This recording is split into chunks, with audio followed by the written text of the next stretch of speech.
I'm going to present a 22-year-old male from Ranipet, who is a right-hand individual and he is a mechanic by occupation. His chief complaints are his inability to bend his left index finger. For the past 4 months.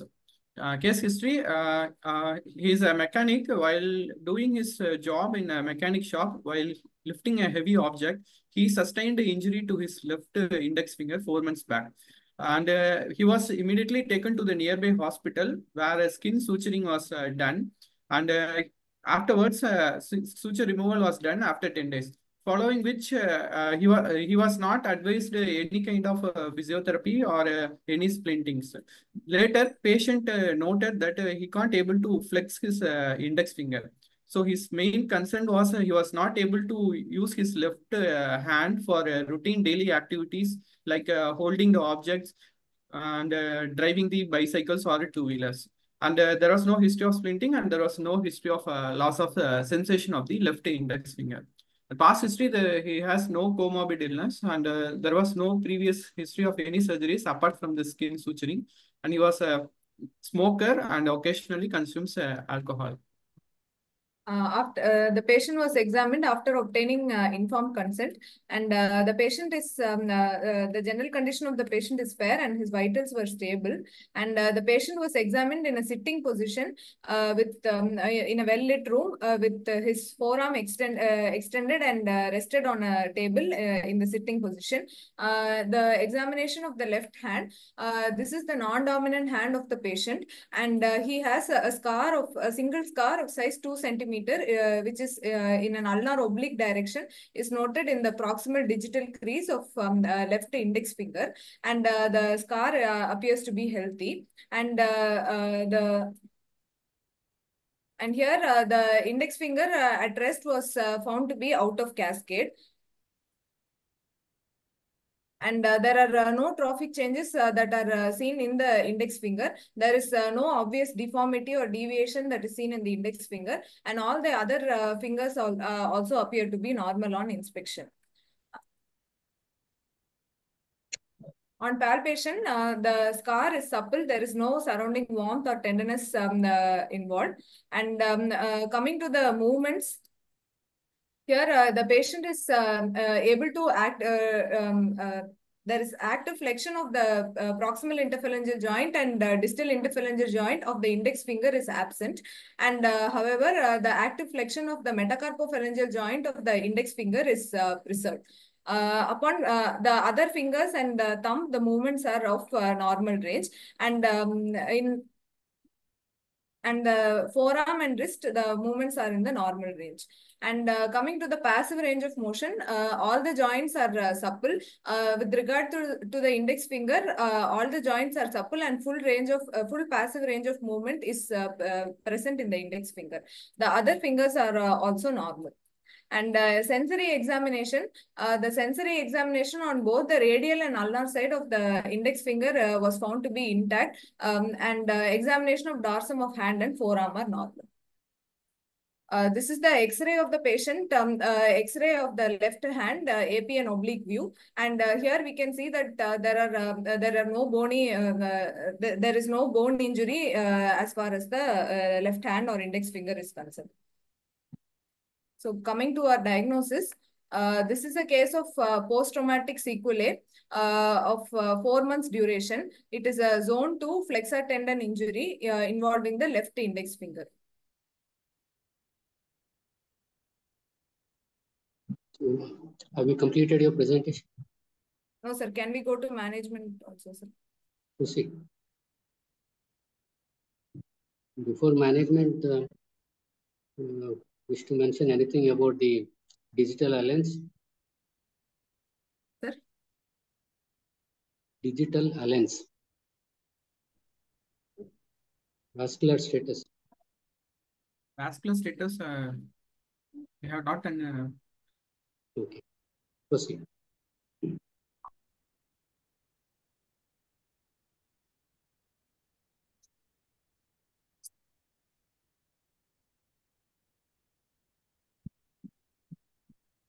So We have to do X-ray of the left hand AP and oblique view, sir. Which we already have, in which I can able to note any fractures or any foreign bodies.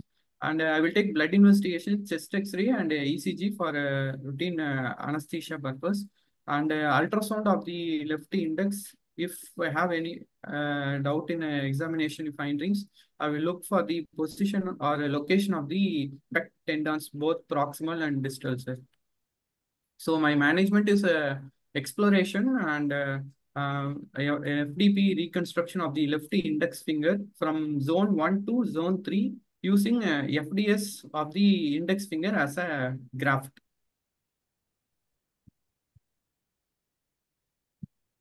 And post-operatively, I will do immobilization protocol for this patient in a dorsal slab with the wrist in 20 degrees of flexion and the MCP joints in 70 degrees of flexion. And I will inspect the suture line on second post-operative day, and the suture will be removed on the 10th post-operative day. After 3 weeks, I will remove the POP, and I will apply the dorsal blocking splint, and I will start active flexion exercises within the splint for the next 3 weeks, and also along with it, scar massage with coconut oil application. And after completing the 6 weeks of duration, I will remove splint also, and I will do both passive flexion and extension exercise with applying only at the night splint.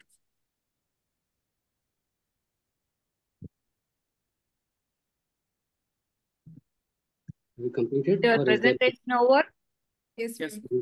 They are in time, so panelists can start discussing. Okay. See, you said it is 4-month-old zone 2 injury. Yes, sir. Yes, sir. And you are planning to restore the FTP function using a tendon FDS graft. as a graft. Do you want to do it in single stage, or is Sir, it that you have a different thought? Sir, the tendon reconstruction, I have to decide whether it is single stage or multiple 2 stage on exploration. Only after the exploration, while exploring the tendon, I will look for the status of the pulley and the flexor sheaths. If they are intact or if it is not collapsed so much, I will do single stage reconstruction of the flexor FDP of the index finger, sir, using FDS graft.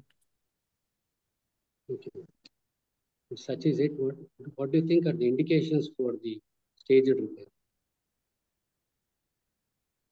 Sir, can you repeat your question, sir? What form the indications for staged repair? Sir, staged repair will be done in complex injuries, sir, where or in case of prolonged duration from time of injury to reconstruction, where we are expecting the pulley system to be collapsed, sir. And also in complex injuries where there has been any soft tissue loss over the index finger, where we have replaced it or resurfaced it with flaps or any other skin, so that we are expecting that the pulley system will not be patent, and we have to do a staged reconstruction. And also when there is a bony injuries or a nerve injury or digital vessel injuries, we have to plan for the staged reconstructions. In this case, you said you would decide based on the operative findings, whether you would be doing single stage or stage, the decision you wish to take on table. Is it so? That was what has been mentioned, right? Is there any way that ultrasound helps you to decide beforehand? Sir, most of the time, clinical examination helps in deciding, sir. Ultrasound is mostly it is observer dependent, and the radiologists who are skilled in this musculoskeletal system can able to identify. Otherwise, this clinical examination findings itself is helpful to locate the distal and proximal cut tendons, sir.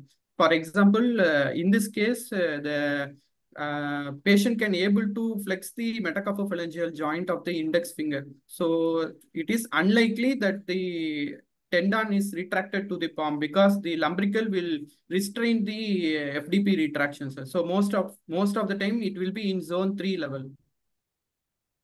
Okay.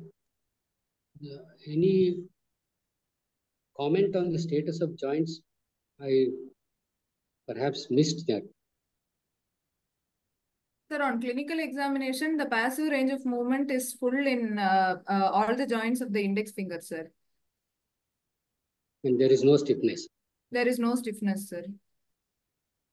Okay. On X-rays, the joints. And X-ray also, the joint space is adequate and maintained, sir. There are no bony injuries also, sir. Okay. Can you elucidate on the steps of tendon grafting in this case? How would you go about operative steps? Operative. So first, we will do this surgery under supraclavicular block with under tourniquet control, sir. And I will make a mid-lateral incision over the non-contact side of the left index finger. Then I will open the incision and the pedicles will be in the dorsal aspect. Only the skin will be on the skin and subcutaneous tissue only will be retracted, sir.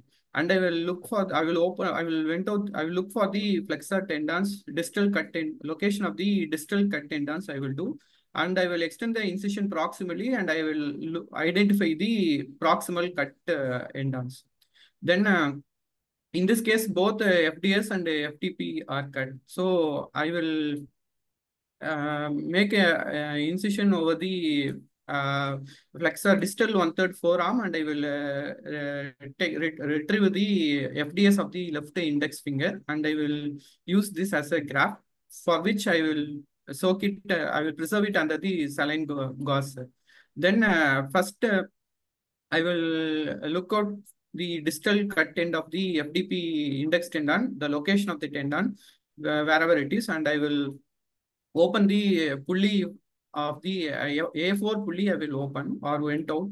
So I will retract the FDP index finger at the zone 1 level. Then I will first do the distal juncture tendon repair using as this is a FDS tendon, the size, there won't be much size mismatch. So I will co-op the distal juncture using 30 proline 2 strand, following which continuous suture using 50 proline. Then I will tunnel the graft over the A4 pulley, A2 pulley, and I will do tension adjustment at the level of zone 3 level. And I will co-op the proximal juncture using 20 proline, 30 proline, modified Kessler-Mason-Allen suture, followed which continuous suture using 50 proline.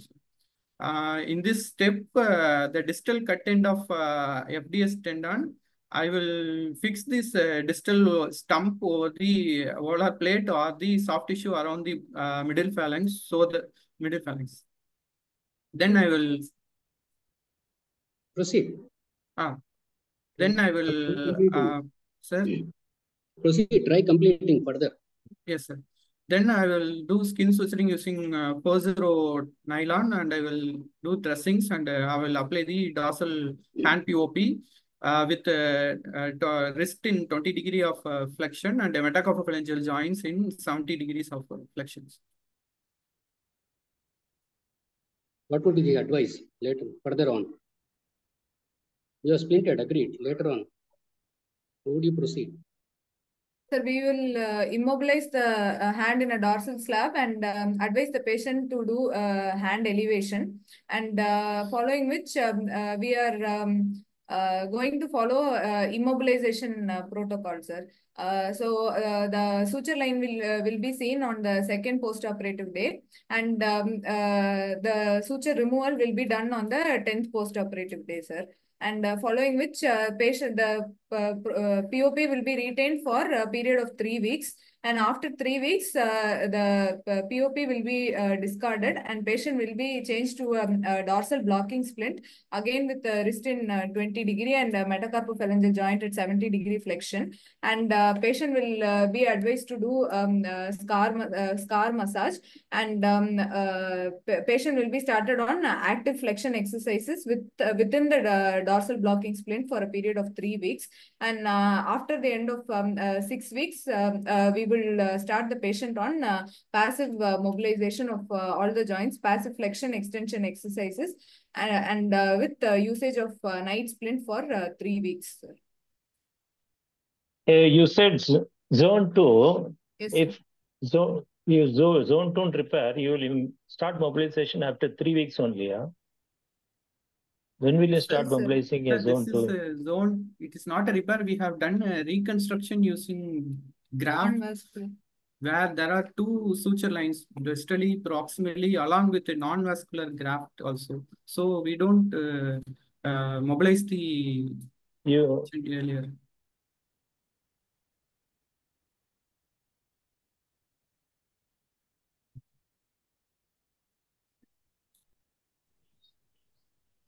So you have examined the patient.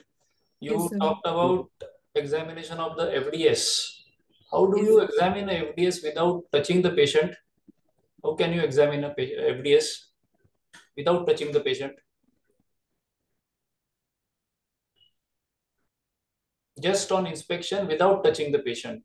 Is there any way of testing the FDS? Are you aware of?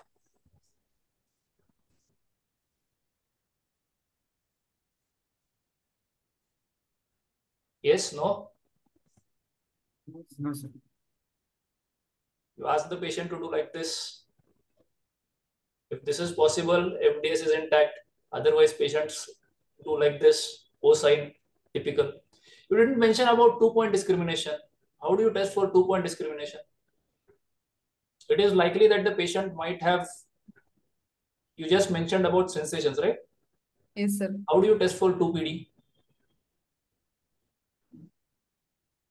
It is two types of static and dynamic 2-point discriminations. Okay, but how do you test? Basics. Okay, now let us imagine that this patient came to you just immediately after injury.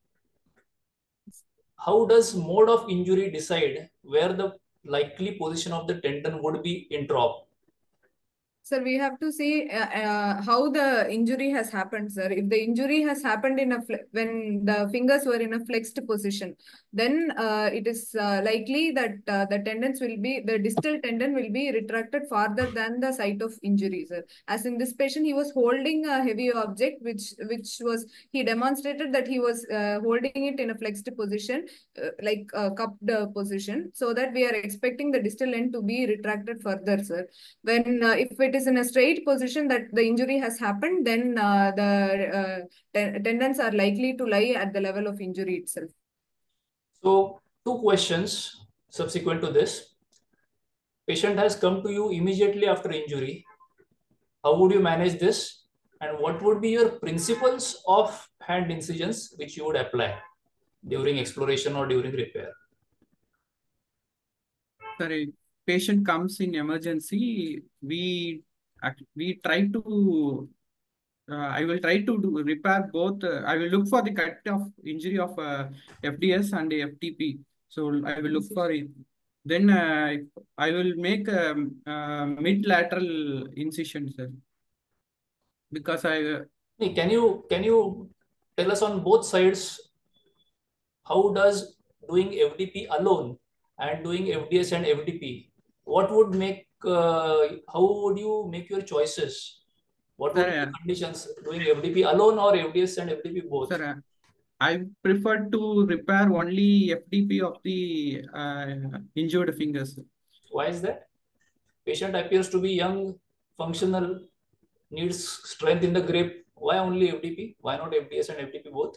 Acute injury. Sir, if I repair both FTS and FDP, there might be a bulkiness in the suture line within this flexor sheet, sir, which hinders the gliding of the both FDS and FDP tendons. So if I repair only FDP tendon, if it will favor the gliding, sir.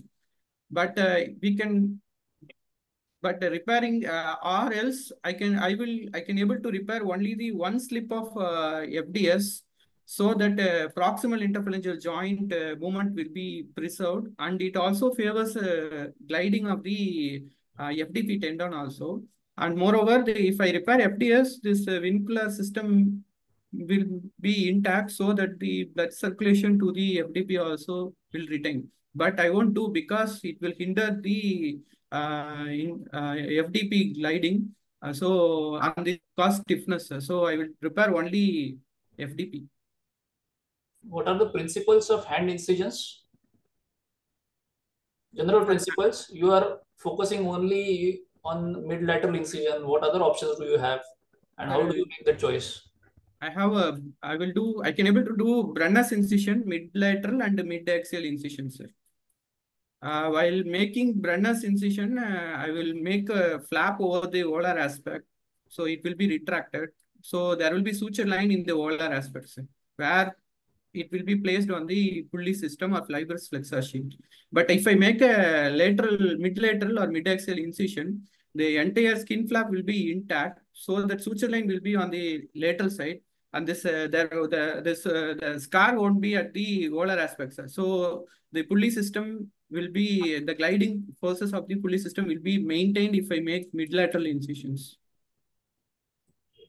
So this zone 2 is classically called no man's land, isn't it? Yes, sir. Why is it so? Sir, it was thought that because it is a tight osteofibrous compartment, whatever tendon repair, once there was an injury there and tendon repair that was done, the results were not very good at the initial time. So Banal advised that he advised that tendon repair should not be done in the zone 2 in the initial stages, sir. And you always suture and wait and do a reconstruction is what it was advised initially, sir. Sir, please. Can you name the person who has attempted repair of both, despite Banal mentioning it as no man's land? Who was the one to present a paper in the American Society about the repair, zone 2 repair?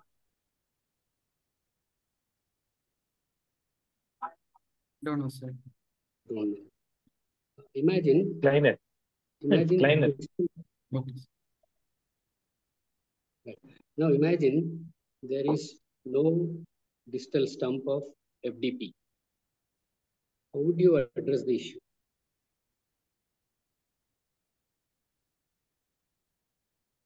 Sir, we can use bone anchoring sutures, sir. And if bone anchoring sutures are not available, then we can use the help of Keith needle or a K-wire to drill through the TPX bone. And it is fixed in the dorsal nail plate, and over a button it can be fixed, sir.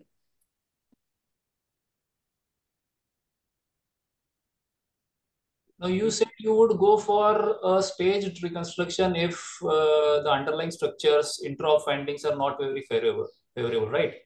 Yes, so sir. if you explore the wound, you find that all your pulleys are fibrosed. There is probably no pulley structure. You would go for a first stage reconstruction, right? How Yes, would sir. you go ahead with that? Sir, I have a question, sir. How would you go about First doing stage Yes, sir. tendon reconstruction. Sir, I will do a modified Paniva Holwich technique for this patient, sir. Where? Yes, sir. It is modified by the modification. It's actually a modification, sir, where on exploration, there will be a fibrosed pulleys. So we used Hunter's rods, a silicon rod, to be placed in the pulley in the actual flexor sheet, sir. that distal end of the silicone rod is sutured to the zone 1 level, sir. And this proximal end is left as such, sir. Then I will identify the proximal cut ends of the FDP and FDS. And in the first stage, I will repair the proximal cut ends of the FTP and FDS using the 30 proline, sir. Then I will suture and I will immobilize the patient and I will by dorsal hand POP. Then I will start doing active flexion exercise of the fingers after 10 days, sir. Then how can you do active flexion exercises? You haven't sutured the proximal end. Passive flexion exercise of the fingers after 10 days suture removals within But the why skin. didn't you suture the proximal end? You can start with active flexion exercises, isn't it? You sutured only the distal end. Why not proximal as well? So the rod is fixed, the silicone rod is fixed at the distal end, but proximal end. Why? That is what I'm asking. Why? Otherwise, it will migrate to the migrate proximally, sir. No, you're not getting my question. What happens if both proximal and distal ends are sutured? If you use a tendon graft, yes, you're not talking of a tendon rod or a silicone rod. You are going to suture proximally as well as distally. Yes, sir. Isn't it? Why not do it with a tendon rod? What happens? Sir, it will cause buckling of the silicone rods, sir. What is the reason for that? Sir, the silicone rod is a fixed length. It will not, there is no excursion in the silicone rod, sir. Right. Okay. So when there is an excursion, what is the advantage? The pulleys are well developed. When you start moving the silicone rod, the pulleys are well developed, so that in the next stage of reconstruction, it is very good, easy. Yes, yes, sir. When would you go ahead with the next stage? The next stage will be done after this wound healing process completed, probably after 3 months of the first stage, sir. What are the tendon grafts you can use? The tendon grafts. Reconstruction. For secondary In this case, FDS is also injured, sir.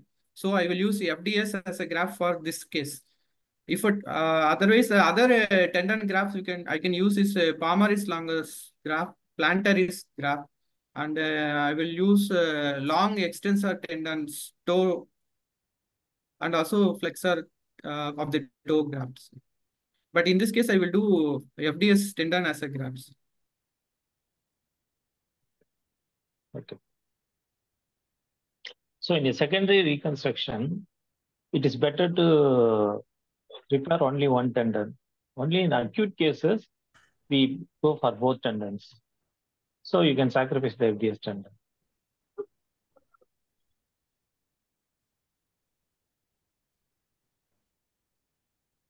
How do you assess the outcomes in these patients? Sir, we usually assess, the assessment is done at the end of 3 months, sir. And we usually assess using the Strickland criteria. And we measure the total active motion of both the proximal and distal interphalangeal joint of the index finger, sir. And if it is more than 150 degrees, then it is excellent. And 125 to 149, it is good. And 80 to 120, it is a fair result. And less than 80, it is a poor result, sir. So you're talking of only excursion. What about the strength? How do you assess the strength? You're talking only of excursion, isn't it? Yes, sir. Yes, sir. What about the strength? You also need to have strength. If there is no strength and only excursion, it doesn't serve the purpose, right? Yes. How do you assess the strength part of it? Have you heard of some dynamometers? Yes. What is that? Do you know the name? Dynamometer. Starting from J. Dynamometer. Yeah. It is dynamometer to assess the strength of the It will assess. It will measure the strength of the grip strength. It will measure, sir. This dynamometer. Yes. The name. Name of the. It can be also used to assess individual pinch strength, not only grip strength. There are certain modifications which can be used to assess individual pinch strength as well. Okay. What functional problems does this patient have? Before repair or reconstruction? Before repair. He can't able to flex his proximal and distal interphalangeal joints, sir, so that it hinders the activities of other three fingers. Like while if he wants to ride a two-wheeler, he can't able to hold the accelerator or brake because this index finger is hindrance to the brake and the handle. So this is the main concern for him. Is tendon transfer an option for this patient? No, sir.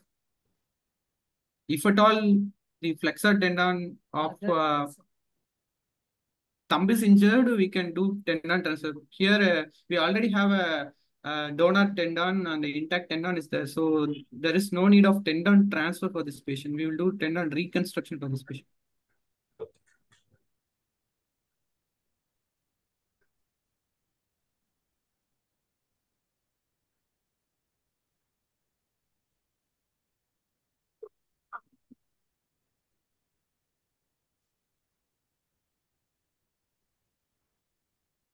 Fine.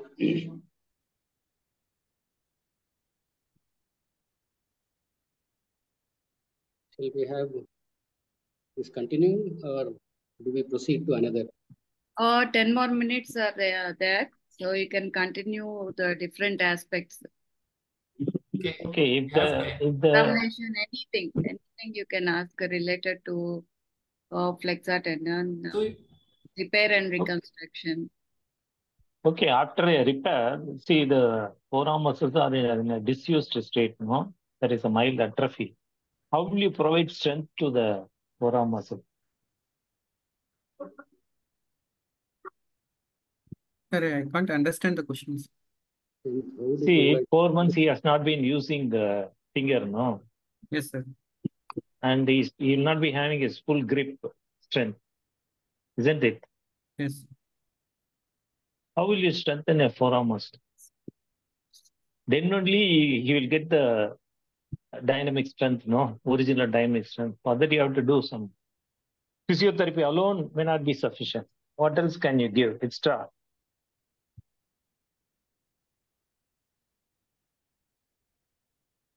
You can go for some mild electrical stimulation to strengthen the forearm muscle so that it can gain the original strength. That's also possible.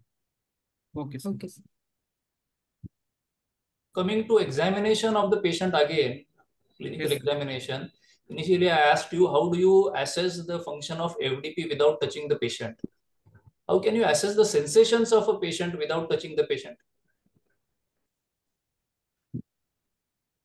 Can you assess?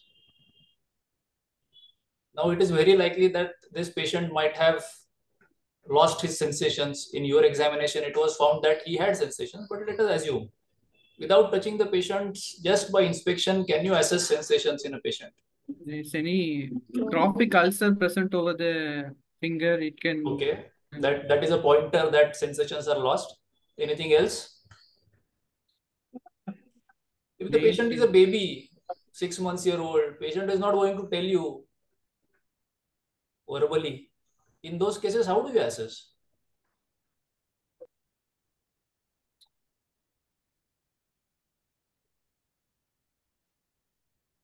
You want any clues? You dip the hand in water, dip the finger in water, what happens?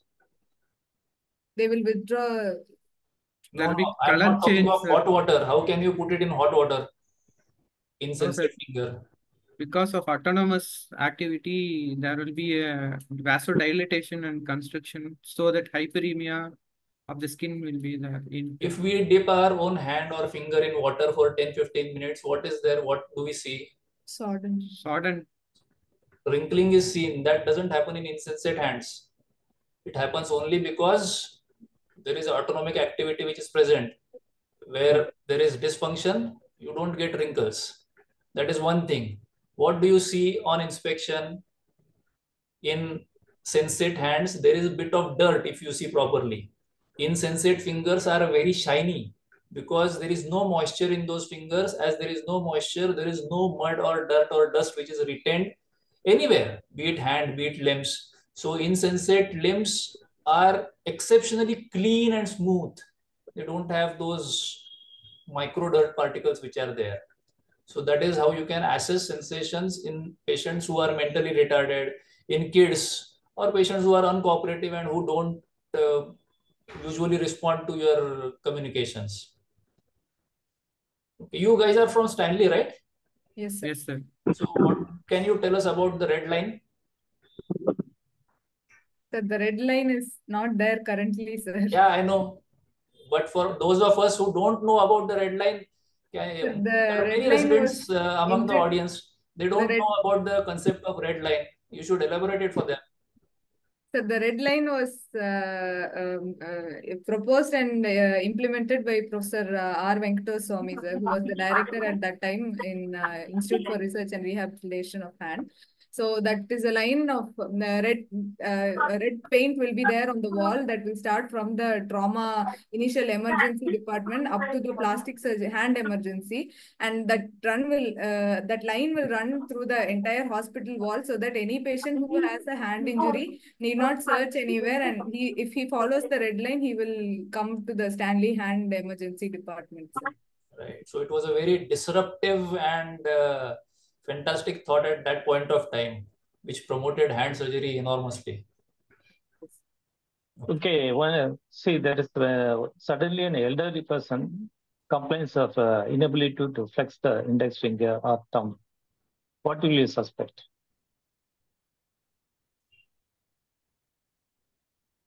Without trauma, patient is unable. Yeah, no history of trauma at present. What are the things you will elicit in the history?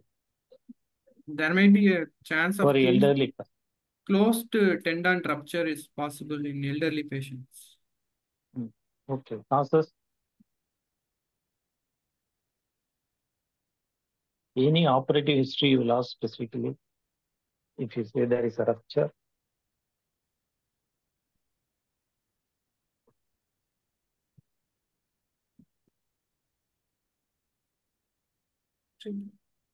Distal radius plating is one of the cause for tendon rupture. It's one of the complications of flexor tendon rupture.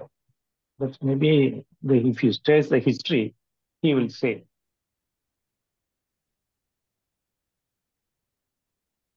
Do you know, can you list out the protocols of physiotherapy after zone 2 flexor in tendon repair? Immediate. Can you? What are the protocols you will follow? Sorry. In our institute, we follow immobilization protocols. There are other protocols like passive mobilization, early passive mobilization protocol, active mobilization. Name of the protocols. The passive mobilization protocols is Kleinert, modified Kleinert protocol, Duran-Hauser protocols. These are all further modified by the Strickland and Jetil to form a Indianapolis method. These are all passive mobilization protocols. Then there is a combined active and passive mobilization protocols like Nantong regimen. Then yeah, what do you follow? You don't follow Kleinert traction in Stanley, yeah? Nowadays we follow immobilization protocols. We are not following Kleinert protocol. Why? Sir, it depends upon the patient and it depends upon the literacy of the patient also, sir. Because they have to understand the surgery and the nature of injury also. So even if an educated patient, you will change the protocol, is it not? Sir, in educated, Yes, sir. In educated person, we can change the protocol. Moreover, it depends upon the surgery also, sir, because to follow the mobilization protocols, we have to use a 4-strand repair, sir. What we use is a 2-strand repair only. So we are not doing I'm mobilization. not bothered about the repair. I'm bothered with the protocol. So explain one protocol. What is low force, low excursion? What is low force, high excursion?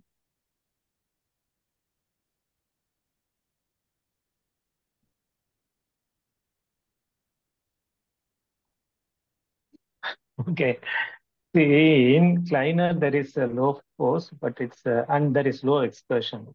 See, the patient passively, there is active extension and there is Yes, sir. passive flexion. Yes, Yes, sir. sir. So one is active, one is passive. Yes. In endurance, you both are low, very low. You use the other hand to flex the fingers and extend the fingers. That is endurance. And another one is you extend the wrist and flex the wrist. Yes, sir. Automatically, the tendons will glide. The flexor tendon, repaired tendons. So these are all various protocols for which you have a good range of motion when you start practicing. And you should start Kleiner protocol at the earliest. But what is the complication of a Kleiner protocol? There will be a stiffness of the proximal interphalangeal joint. There's mild flexion contraction of the PAP joint because the PAP joint is kept at 60 degrees flexion always. So you have to relax it at the night. You should release the flexion, the rubber bands, and then make it in full extension. And then when you start doing exercise, you should start again, once again, apply the rubber bands and start doing it. In that way, you can prevent flexion contraction. Yes. Yes.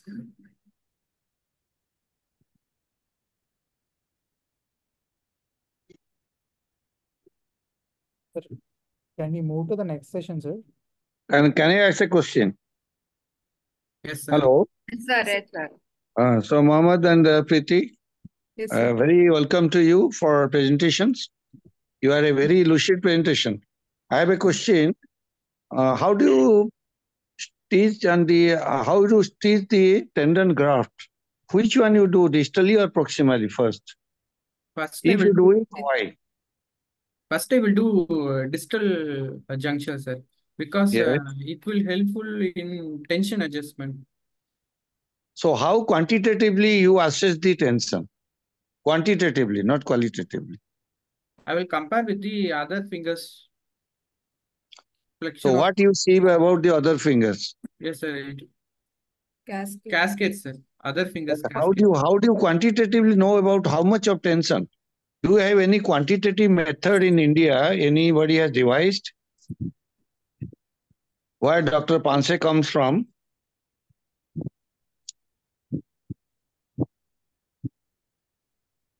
You know it or not? Yes or no? No, sir. I will give you a hint. What sir has asked is And it is specifically used for tendon transfers in leprosy. It was specifically used for tendon transfers in leprosy. it is Srinivasan. No, No. the person who described it was an orthopedician. He has fixators named after him. So I think these are big enough clues.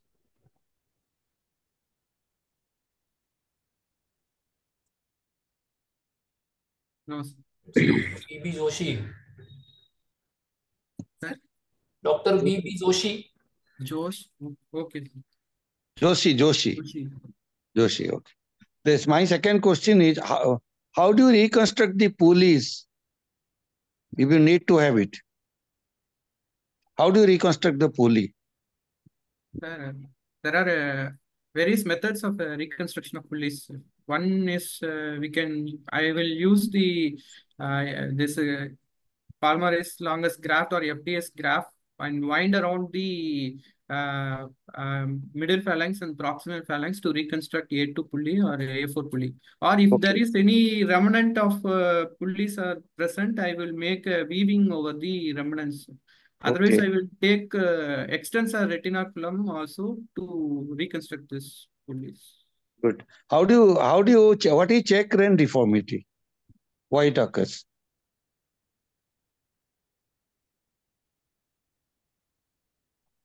You leave the distal part of the superficialis tendon a little. Yes, You sir. don't cut Yes, sir. it from the distal. It will cause swan neck deformity, sir, because of hyperextension at the proximal Yes. interphalangeal joints. I will stack that distal stump to the volar plate of PAPG or soft tissue around it so that this swan neck deformity is prevented. Okay, very good. What is stereognosis? We talked about so much about sensations, 2-point discrimination. What is stereognosis? Stereognosis is the recognition of the objects or the joints in the space while touching. So Without, the three dimensions you can make out with hand. yes, sir. What Without, type of coin it is, how much is the coin, is it 1 rupee or 5 rupee or 10 rupees? So yes, sir. depends on that. That is the stereognosis. That is one of the tests to know the functions of the hand. Okay. Yes, yes. I hand over, please. Thank you so much.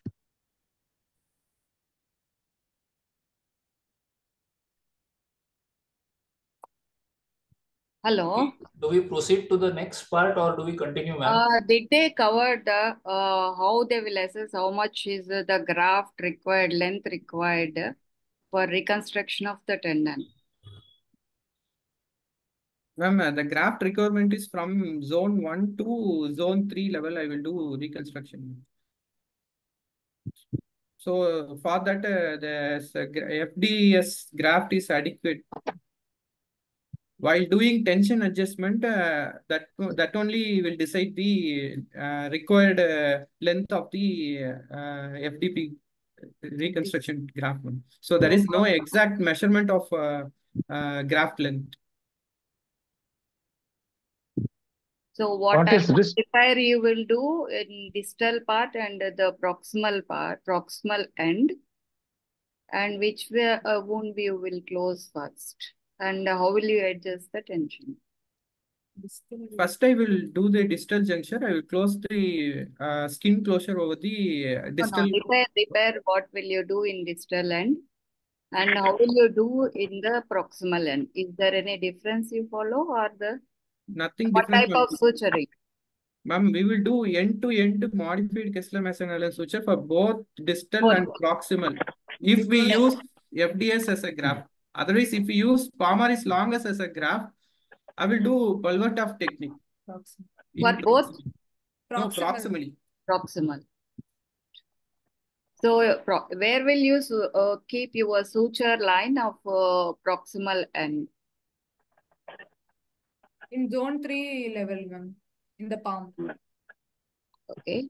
And after repair, how will you test the gliding? Will you check it? Yes, ma'am, we will check. One is by extending the finger so that the gliding is present or not, it's adequate. Other one is tenodesis effect of the wrist. While extending the wrist, there will be a passive flexion of the fingers. So by tenodesis effect, I will check the tension of the reconstructed index finger. Yes. Well, how do you check the presence or absence of Palmaris longus? You demonstrate on your colleague. Ma'am, I will oppose the thumb and little finger, and I will flex the wrist against the resistance. So I can able to palpate the palmaris longus. This is Schoffer's test.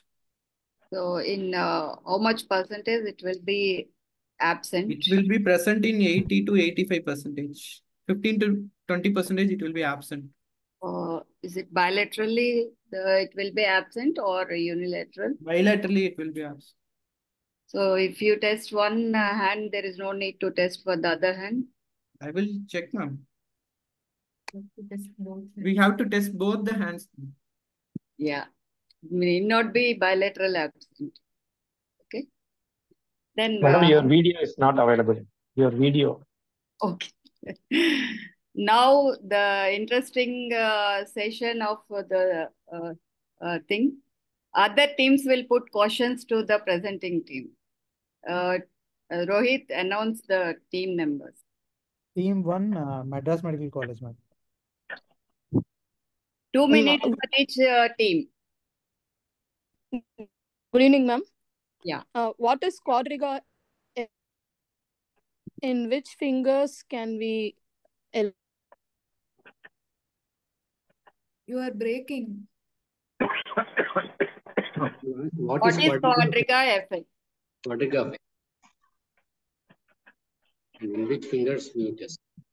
Whenever there is more tension in the repair or reconstruction, it will cause a laxity of remaining flexor tendons. So the flexion will be hindered to the remaining tendons. This is called a quadriga effect.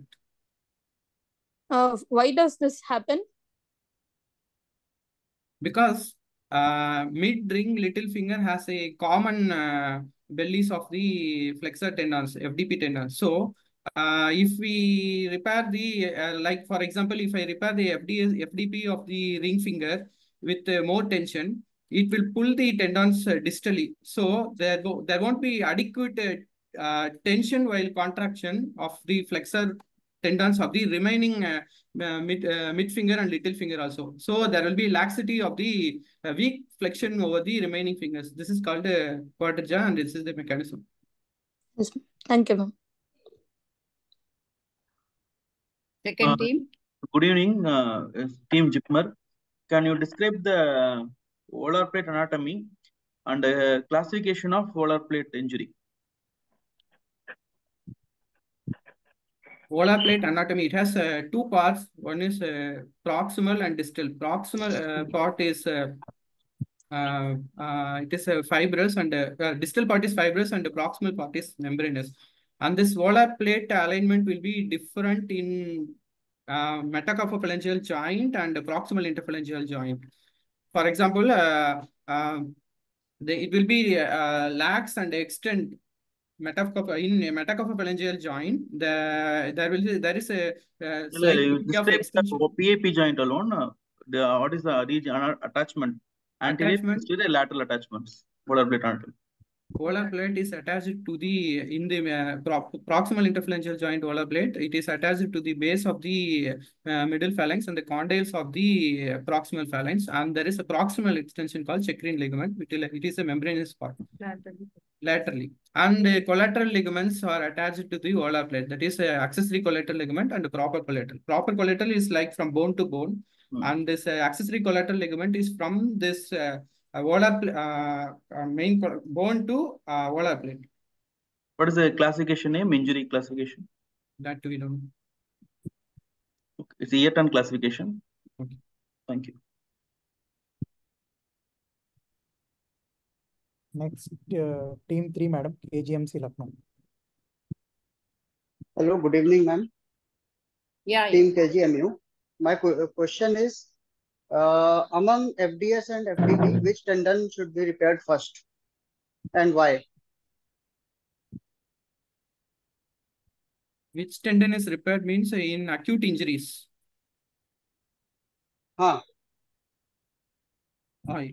In acute injuries, I will repair the flexor digitorum profundus. Okay. Then, sir, hello? Yes. So you are asking in zone 2 level? Or which level, sir? Because it depends on the level of the injury, the flexor anatomy is different. Okay, in which level you will repair the Sir, because FDS first? if the injury occurs at zone 3 level, FDS will be the superficial tendon. If it is I will repair the FDP first and FDS second. If it is occurs at zone 2 level, FDP is superficial. So I will repair FDS and then later I will do FDP. So it depends upon the zone of injury. Okay. Why FDS first you will repair?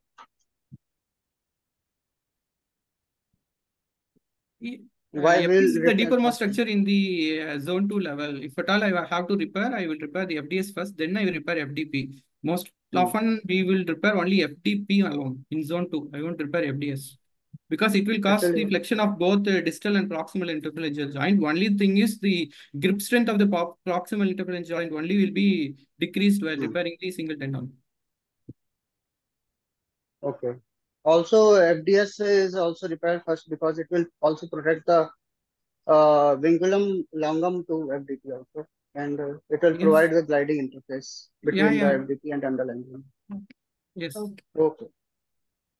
Thank you. Next, ma'am, team 4 from, Team 4 is Team 5, AIMS New Delhi. Good evening, ma'am. This is from AIMS New Delhi.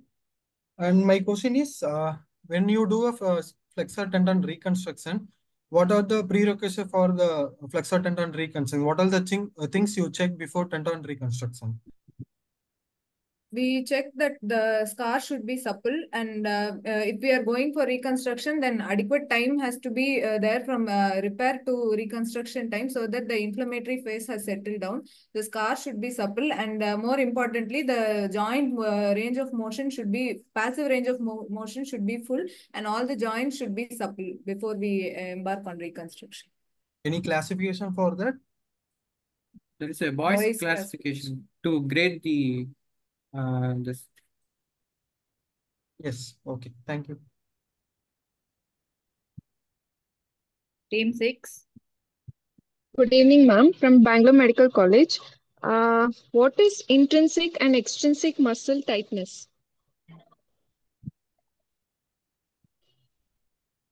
Intrinsic muscle tightness and extrinsic muscle tightness.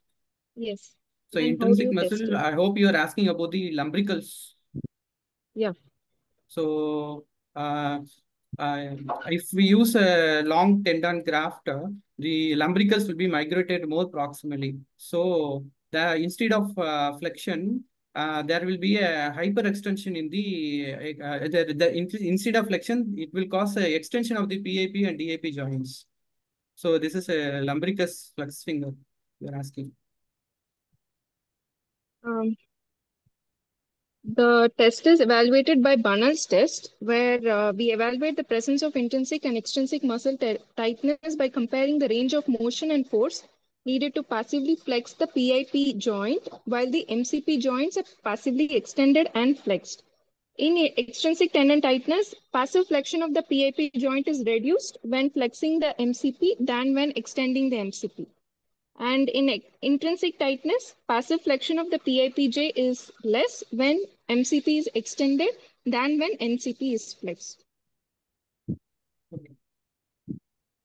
Thank you. Okay, but team 7, CMC Vellore. Dr. Bala from CMC Vellore. What are the donor sites of the tendon graft?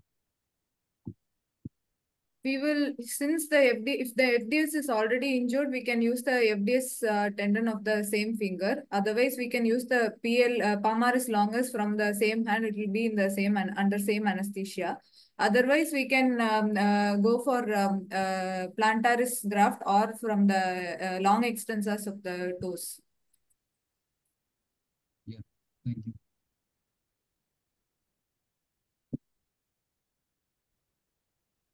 Next team. Come on. Team 8, Saptajan Hospital, New Delhi. Good evening. Hello. Yeah. Yeah.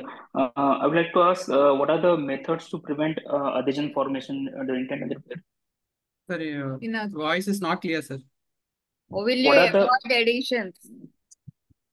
What are the methods to prevent adhesions during tendon repair? For tendon repair or while tendon repair. Sir, we will. Hello. Do you have any? Hello.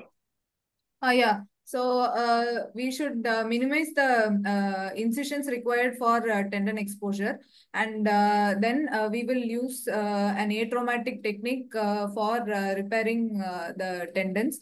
And it is preferable to do a 4-strand or a 4-strand repair or a 6-strand repair, so that early mobilization can be started. And also use of epitendinous sutures can be used so that adhesions and there are no raw areas that are exposed that can prevent adhesion formation. And if we are doing a 4-strand or 6-strand repair, we can start an early mobilization protocol, which will prevent adhesion formation. No, I'm talking about intra-op methods. Any drugs can you use? Any agents? Any drugs we can Intra-op and post-op also. Any drugs which is used to prevent adhesions like like corticosteroids, 5-fluorouracil we can try, sir, and hyaluronidase, but they are not much of useful in trials. Okay. Only these active motion protocols helps in preventing adhesions. Yes, yes. They will also weaken the repair post-op also. Corticosteroids, hyaluronidase, and 5-fluorouracil are the drugs which can be used to prevent adhesions. Okay, thank you. Now team 9 from RML. Good afternoon. So the question is, you mentioned that you would do a stage repair in case of damage to the pulley system. So can you just quantify the injury to the pulley system? Like when do you say that it is an inadequate pulley system? The adequate pulley which is needed, the important pulleys which are needed are A2 pulley and A4 pulley. So we can vent out these pulleys. Like the length of the A2 pulley is like more than 2 centimeters. So we can leave at least 5 mm of the pulley. That is the minimum amount of the length of the pulley which is required for the adequate flexion. So we have to leave at least 5 mm of the pulleys. No, my question was what extent of injury to the pulley system is termed as inadequate? That means you will have to go for a stage reconstruction. The minimal requirement is to have at least A2 and A4 pulleys that need to be intact. And even if that is not there, then we will go for pulley reconstruction. Right. So actually the answer is when there is injury to the A2 pulley to the extent of around 25% or 75% of the A4 or 25% of both A2 and A4, that's when we have to go for a stage repair. That's what it we is more said. of a clinical judgment than... That's what we said. Only at least 5 mm, that is 25%. Yeah, that was about A2. So even A4, up to 75% of A4 or a combined of 25%. Fine. Yes. Yeah. Can we move to team 10? BJMC Pune. PG is from BJMC Pune.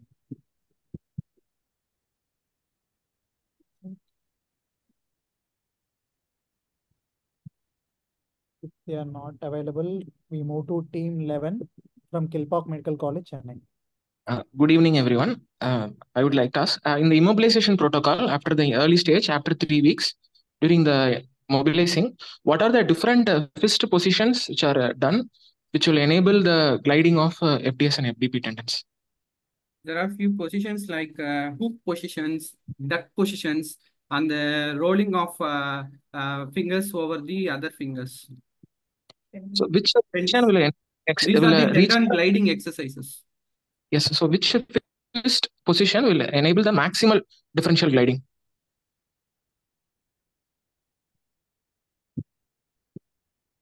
Yes. Hook position. So hook, yes, correct. Yeah. Correct. Hook fist, yeah. Yes. Okay, we move to team 12, MAMC from New Delhi. PG is from MAMC, New Delhi. Hello. Yeah, Hello. go ahead. Yes. Clinate physiotherapy and modified Clinate protocol. What is the major difference of modified from the original Clinate? In the original Clinate, the metacarpal bar was placed more in the forearm, and later it was modified to be placed in the palm itself at the level of metacarpals to enable more flexion of the proximal interphalangeal joint also. No, the main modification from the original Clinate regarding to the rubber band traction. Main difference from the original to modified. Initially, the It was needle was passed and the rubber band was passed over the nail plate. Later, it was modified. No, is To it the nail. related to No. prevention of contracture at PIP? Contracture. Regarding contracture, At APJ. so we remove in the night time. We remove this No. proximal No. band. So The that rubber band traction is straight line in original Kleinert.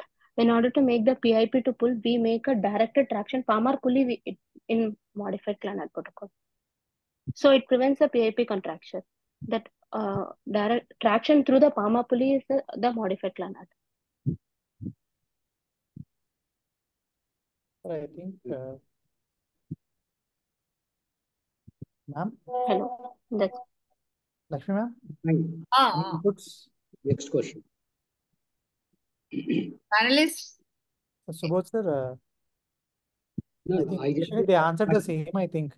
No, Yeah, no. she's There is a there Slide should be some clarity about this. Panelists can enlighten this point. No, what she answered in the first, the bar there is moving ahead. So that was the answer. She described in a different way. They answered properly in the beginning. So he's pushing the bar palmar from the forearm to palm. Yes, sir. So Even I felt the same, sir. yes. Now, team 13, yes, I see Faridabad.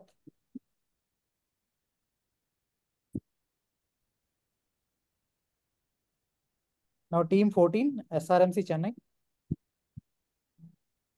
Yeah, what are the subdivisions of zone 2 and after whom it was named? Subdivisions of zone 2 is divided by 4 by the tang. Zone 2A is the insertion of the flexor digitorum superficialis tendon, and zone 2B is between this insertion and the distal margin of A2 pulley. Zone 2C is beneath the A4 pulley, A2 pulley, and zone 2D is proximal to the. Yeah.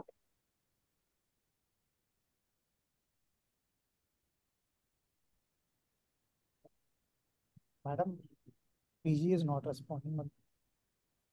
PG from SRMC Chennai is there. Yeah, sir, sure, sir. Is that the correct answer, sir? Okay, sure. Over, all teams are over. No, ma'am, we have 2 more teams. One is from AIMS Bhubaneswar, team 15. Good afternoon, ma'am. My question is, can you please briefly enumerate the different modes of blood supply to a flexor tendon? There are, for the flexor tendon, there are 2 types of flexor. Actually, there are 2 types of tendons. One is intrasynovial and extrasynovial tendons. So consider this flexor tendons, it is intrasynovial tendons. So it has 2 types of blood supply. One is through this vincular system, vinculus longus and brevis present in the FDS and FDP. And another one is through the synovial diffusion, which is present in the, as it is present in the flexor sheath. This intrasynovial tendons, on the volar aspect, there are small pores will be present. So while flexion and extension, there will be a diffusion of synovial fluid through this pores into the flexor tendons. And this, so this proximally, this volar aspect, it is an avascular structure because the vinculum longus and brevis are present more on the dorsal aspect. Yeah, okay, great. So the second. Yeah. Go on. No, you can complete your answer. No, go on. Yeah, so the second option which was told was correct. For the first one, along with the vincular system that arises from the paired digital arteries, longum and brevis, as mentioned, the tendons also there are receive also the contribution. osteotendinous junction and the myotendinous junction, Yes. also third and fourth. Osteocutaneous. And it's not exactly myotendinous osteocutaneous. junctions. It is the junction where the tendons come in contact with the bone that is at their insertions, as well as there is partly contribution from the dorsal vessels as well. Yes. You answered correctly. Great. Thank you. Now, team 16, names Rishikesh. Hello, good evening. My question is, what is post-operative TAM score? That is the total active motion with which we assess the total flexion at the proximal interphalangeal joint and distal interphalangeal joint of each finger, and it is added together, and that is what is the Strickland criteria is based on. Yes, you are right. Can you describe the formula?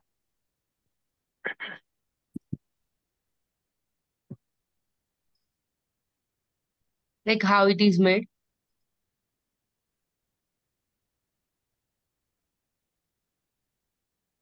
We forgot, sorry. That is, it's like adding DAPJ, PAPJ, and by subtracting the other flexion. Sorry, forgot. What is Yeah, partially you are correct. It's MCP plus PIP plus DIP flexion minus extension length. Yes. Thank you. All teams are completed.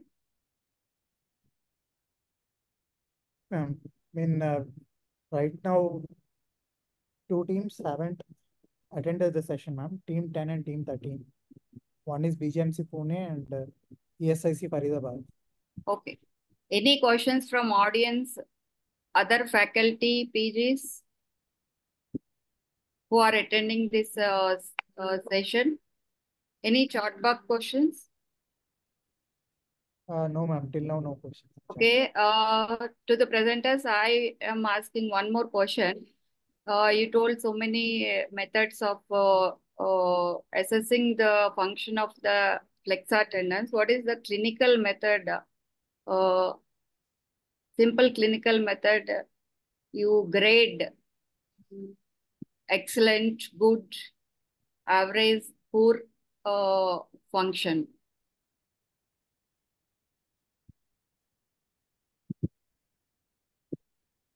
Nisha?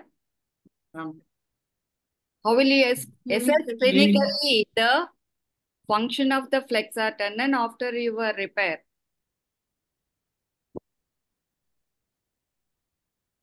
Clinically, you see the movement. Can you tell how you will assess?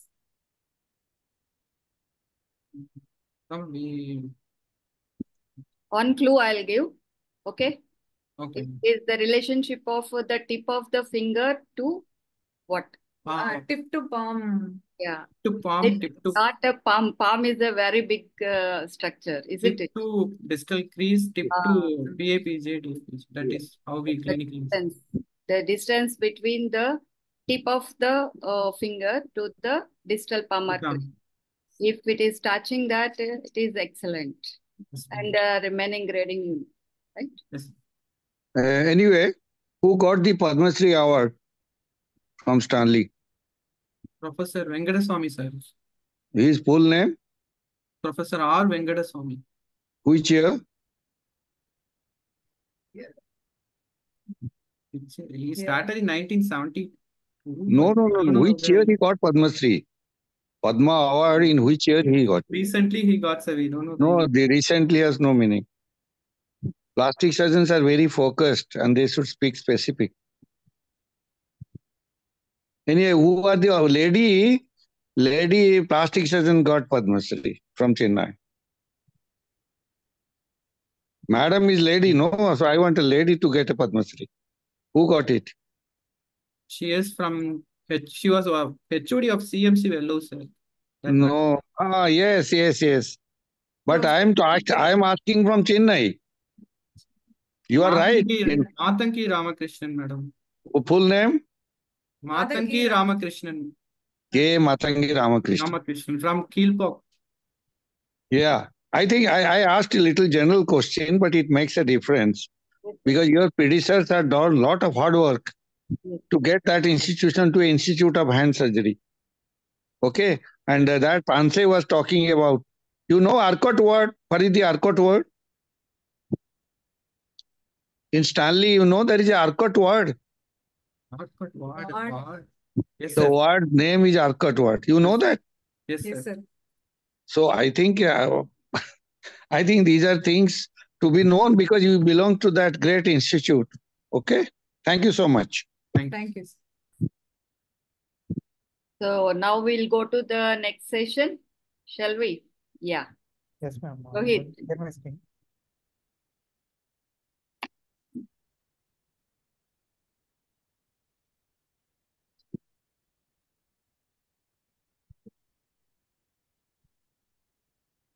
Ten minutes time.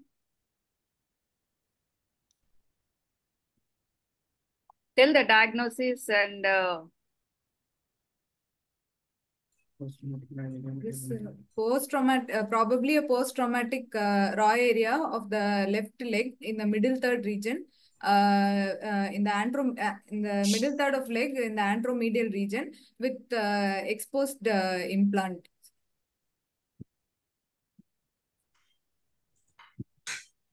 tell your management also, so that the panelists will ask you questions. Ma'am, there is an exposed implant, so we have to give a soft tissue cover. So I will plan, as this defect is in the middle one-third of the leg, I will look for the, first of all, I will look for the X-ray of this left leg to assess the status of the bony fixation. And for this, I will do hemisoleus, medial hemisoleus flap cover. And I will apply SSG over this muscle flap. Do you wish to do this flap with the implant in place, or you wish that it be removed beforehand?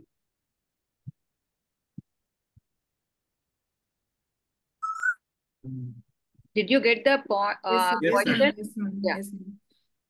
Sir, with the implant in place, I would like to give a vascularized tissue. That is why I am planning for a muscle flap to be given over this defect. And also they have fixed with a plate and screw. So I am thinking that they will not require a further procedure for fixation, and approach may not be required. So I will go for a muscle flap with SSG. Sir. His hemisoleus is a very well vascularized muscle flap. Soleus muscle, it's a vascularized, it's a well vascularized. How are you basing? Is it being based distally or proximal?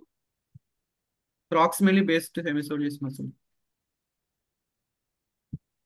Do you think it will reach this defect?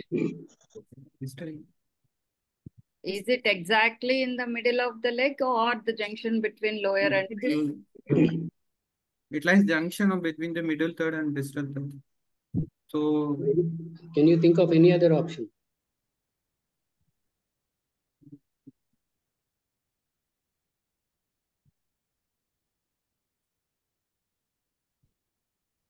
or I will do transposition flap from the posterior aspect of the leg to cover this wound.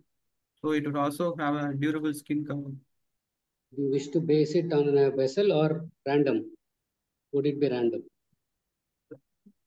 Random pattern, or if at all, I will place a posterior tibial artery perforator plus transposition flap.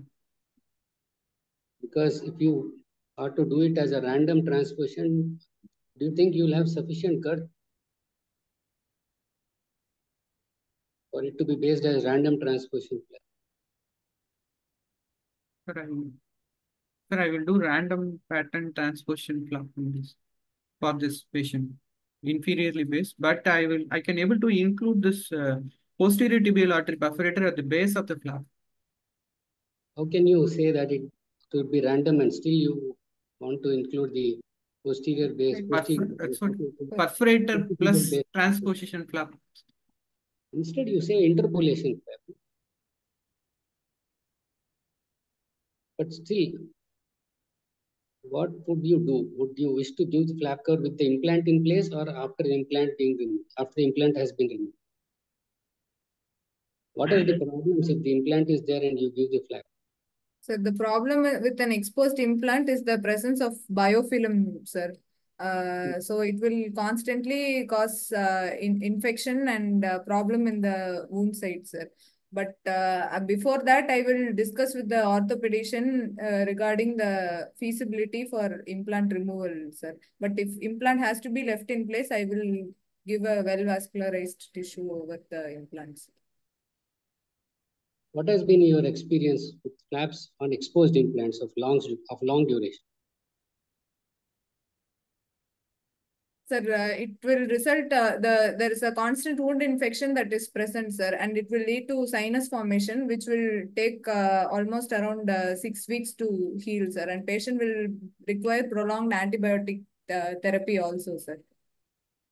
The sinus formation is a later issue. What is that you have it in the initial phase before the flap settles? Infection and flap viability is compromised.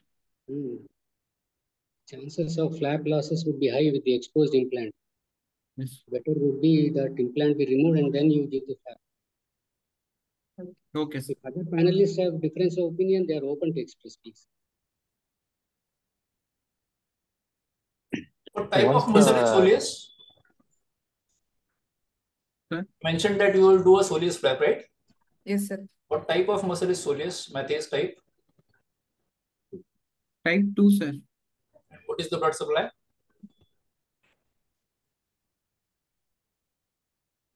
Is from the. You are planning to do a soleus flap and you don't have the blood supply on your tips. Sir, there are three proximal, middle, and distal third. It has perforators. The main supply is from the posterior tibial artery.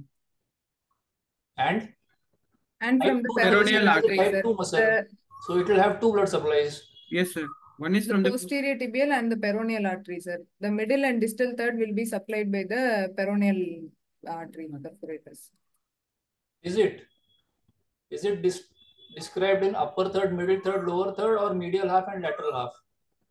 upper, middle, and lower third. So medial half, lateral half, and in both upper, middle, and lower third. What are the problems you anticipate in doing the soleus flap in this patient? It is from this wound, it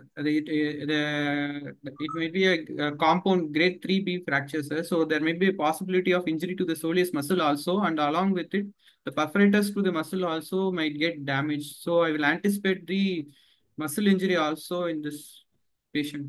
There is also the wound is also extending to the posteromedial aspect of the leg, sir. So we do not know the depth of the laceration. I think that appears to be an elevated flap rather than a incised wound. You already have your plan in place as to what this flap was covered with. Perhaps this flap has presented some problem and they are trying to return it. One question, if you were to cover it with proximally based hemisoleus, are you sure that you would be covering the entire defect? Will you be able to cover the entire defect? It will be difficult unless, no sir, if I take proximally based soleus flap, only the distal part of this implant won't be covered. So if at all, if I take distally based hemisoleus, it won't be that robust compared to proximally based. With proximally based hemisoleus, which part is likely to be at risk of exposure? Sir? If you are to take proximally based hemisoleus, which part of the defect is likely to be at risk of exposure? The distal part, distal 1/3 is exposed. Suppose, imagine the incised area is there, consider it as a flap. They perhaps have planned a medial sided, inferiorly based flap, and now perhaps it is being returned for the reason of some problem. Can you contemplate another flap on the same leg at this juncture?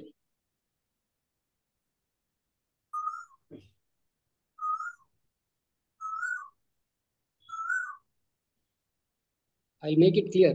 Perhaps that flap is being returned back to its original place. Yes. Effect is there. Can you contemplate another flap at this juncture?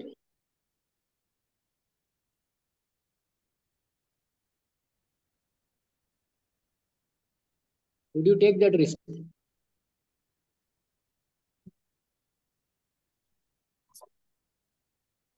Yes or no?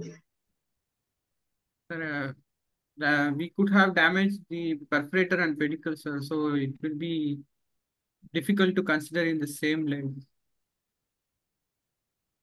How would you approach this case, considering that the flap is returned back to the position for the reason of some problem of the flap? How would you go ahead now? Then, so I don't want to injure the other blood vessels supplying this leg also. So I will consider doing.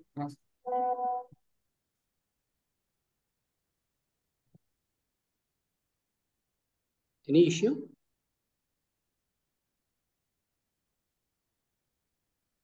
You have the entire lateral aspect of the leg with you. Why would you not like to take a flap from the lateral aspect if this is not working? You can have a sural, you can have perforator, you can have propeller flaps. There's so many options from the lateral side of the leg. So this medial aspect wound is extending posteriorly. So if it extends in the posterior aspect, I can't able to do reverse sural artery flap. So are you able to see the incision right now which is extending into the sural territory? No. No, sir. You would assume that that territory is virgin. If at all it is intact, I can able to take reverse sural artery flap to cover this middle 1/3 defects. So I would like to make a point over here that you have been consistently saying that since this is an exposed implant, you want to give a well vascularized cover, you want to give a well vascularized cover. See, there is a lot of literature which is available on the use of muscle flaps as well as on the use of fasciocutaneous flaps. Now, it has been adequately and amply showed in multiple studies that the blood supply of a muscle flap as well as a fasciocutaneous flap, they both plateau in after 24 hours. Probably only till the first 24 hours, muscle flaps have got some amount of marginal benefit, probably some amount of more blood supply than fasciocutaneous flaps. So whether you are going to do a fasciocutaneous flap or you are going to do a muscle flap, both are well vascularized tissues. It appears to be from your statement that you are trying to say that fasciocutaneous flaps are not well vascularized, which is definitely not the picture.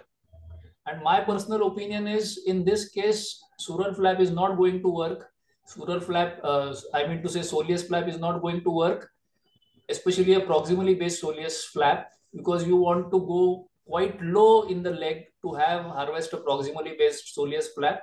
And as sir said, in the distal third of the defect, it is definitely not going to work.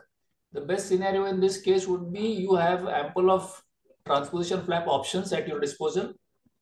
Sorry to Go interrupt. ahead with the sural flap. You can go ahead with the transposition flap based on the medial side. Doppler a perforator, include a perforator in the base, do a perforator plus flap. So there are multiple options. And I personally am more in favor of doing a fasciocutaneous flap. Wherever muscle flaps are avoidable, we should avoid it unless we are feeling a contour deformity, because muscles are there for a specific function. Fasciocutaneous flap, we are only going to give an aesthetic deformity. In this particular defect, even if you are going to do a muscle flap, you are going to need a skin graft. If you are going to do a transposition flap, you are going to need a skin graft.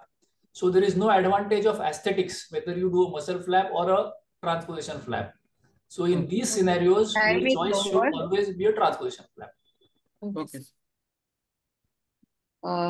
The time is over for this spot. Before we move on to this, can I have a question? Hello? Before we move on to this another slide, can we have No. There is a panelist. No. Can we have consensus through the panelists whether But again, you can discuss. Okay. Okay. No. You have a separate session, 10 minutes for each of you. You can discuss again this part during that time. Please note down because time we are fixing for each session. Okay. Yeah. We'll go for next session.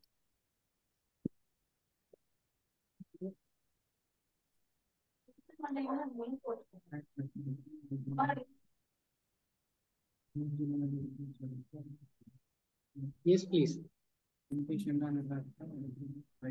Let us know what is there in this.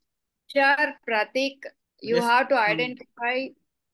Ma'am, it is a CT 3D, three-dimensional reconstruction of the facial bones. It shows a bilateral parasymphyseal fracture of the mandible. Right. How would you address this issue? Sir? How would you go about managing this case? So first of all, if there is a symphysis or parasymphysis fracture, there might be a dissipation of force, so that there might be a possible injury of the condyle of the mandible, sir. In this case, I can't able to see any fracture, other fractures in the mandible. Only Right. isolated parasymphyseal bilateral fracture is present. Right. And how do you manage this? Sir, I will do under general anesthesia. I will fix this fracture wound. By first, I will fix the arch bar fixation, but then I will intraoral approach. I will expose the fracture fragments, and I will use mini plates to hold over the line of osteosynthesis on both sides, right and left side. Intubation, do you want Sir, oral intubation or otherwise? Sir, nasal intubation. Okay. Under general anesthesia, nasal intubation. And you wish to put only 2 hold plates, is it? Is it enough? There is 2 fractures, right?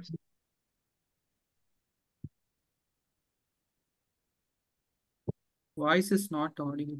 You wish to put 2 There hold are plates? 2 fractures, Like right? only single plate or anything you want to add? I will apply this arch bar fixation, ma'am. For the That both has been mandible That and is max. accepted. It is accepted. I will use two You mini said plates for the individual fractures along the line of osteosynthesis. What are they named as? What are those lines called? Champy's lines of Champy's. osteosynthesis. So here, What line is there in this area? Do you recommend one plate in this anatomical site parasymphysis? 2 plates. Then why you are telling 1 plate? Is there any reason? Ma'am, actually there are 2 to 3 3 forces are acting over this region, ma'am. Okay. Tension force, torsional force, and compression force. Actually, we are placing the arch bar over the arch bar fixation, which counteracts this tension force. Okay. Only we have to counteract this torsion and the compression force. So in this line of osteosynthesis, there won't be any force acting over. So if we fix the plate over this line of osteosynthesis, remaining compression force and torsion force will be counteracted. So that's why I fix only 1 plate. Suppose you were to do this case, would you do radical subperiosteal dissection before you put the plates on the central segment, butterfly segment? Sorry, sir. Suppose you were to do this case. Yes. Okay, sir. That you are doing it independently. Yes, sir. Would you do thorough subperiosteal dissection on the central fragment? How do you approach? Intraoral approach. Fracture sites individually or with one single incision? I will full periosteum. I will strip. I'll modify the question. How will the central fragment survive? You want to give the total now incision. So now you tell how the central segment survive. Ma'am, I will First, I will make an incision over this right side injury parasymphysis. I will fix it. I will open it. Then I will again open on the left parasymphysis also. Then I will identify the fracture fragments individually and fix the plate. So you don't want to strip the central segment. That's what is asking. No, ma'am. Feel it is not needed. If I identify this two fracture fragments, there is no need of exposing the central fragment because only the periosteum will supply this central fragment. So if I injure that also, vascularity will be maybe compromised, but if you strip the entire segment, will it survive or not? That is the question.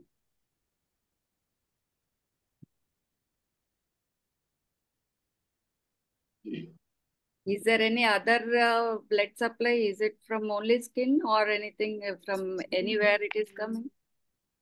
Ma'am, from both endosteal blood supply will be there.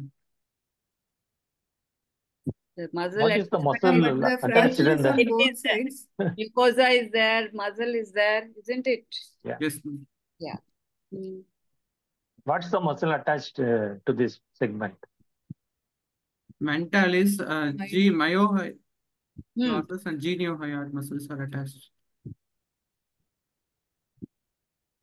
Right. What type of fracture mandible is life-threatening? So this midline parasymphysis, bilateral parasymphysis, because of the pull of these muscles, there will be a tongue fall. So these respiratory compromise will be there especially in this kind of cases. So if this patient comes to the casualty and you are called upon, yes, sir. What is the first thing that you will do? First, I will maintain the airway, sir, by pulling the tongue out. So you will take a tongue stitch. Especially if this patient is alcoholic with bilateral parasymphysis fracture mandible, yes, this patient is very likely to have a tongue fall. So the first thing that we should do in these type of fractures is go and take a tongue stitch, keep a long silk outside so that the patient won't have tongue fall, and then go on with whatever plan of action is there. One is tongue stitch, another is there's a small wire is there, interdental wire. Yes, eyelet wiring. Yes, eyelet, interdental wire, if you apply, that will be sufficient. Yeah. What type of a fracture, clinical fracture? Okay, time is over. We can discuss later. There are questions already there, so let them answer. Ma'am, the instrument is a skin graft handle. This is a Watson's modification of a Humvey's knife. And the parts of the handle are this handle, blade, and the ratchet for the blade. And there is a rotating rod. And there are two calipers to adjust the thickness of the skin graft. And the uses is to take the split skin grafting and also to do serial excision of the burns wound. We can take, we use this graft handles. There is another question, modifications. What are the modifications? Sir, initially this only the blade was non-removable blade was there. Then it was modified by this Humvees to have a rectangular shaped rod with movable, rotating movable rod. Then it was again modified by Watson to have a removable blade along with the rotating rod. Then a lot of other modifications also there, like Paget's and all describe this power dermatomes also. Initially, first was by the Riverdin, which is used to take the pinch graft, and there are miniature versions like Silverman handle also. How that is Braithwaite? How Braithwaite is different from Watson's? Sir, the difference is in the cross section of the rod, sir. In Watson, it will be a circular rod, whereas the cross section, whereas it will be in a D-shaped in Brathwaite, and the main difference is there is a advancing movement and there is an oscillating movement and a rotatory movement. So only when the oscillation and rotation is is coordinated, we are able to take a full sheet of graph, sir. If the oscillation and rotation is not in coordination, then we find it difficult in advancing the blade, sir. In rollers, the roller of the Watsons is smooth, but in Brathwaite it is serrated. Okay.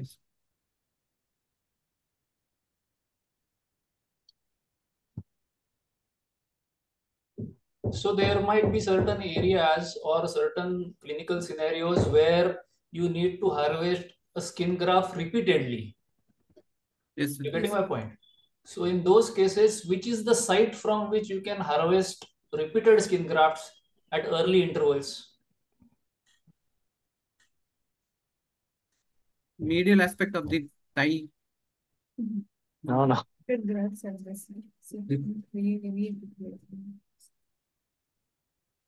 How does a donor site heal?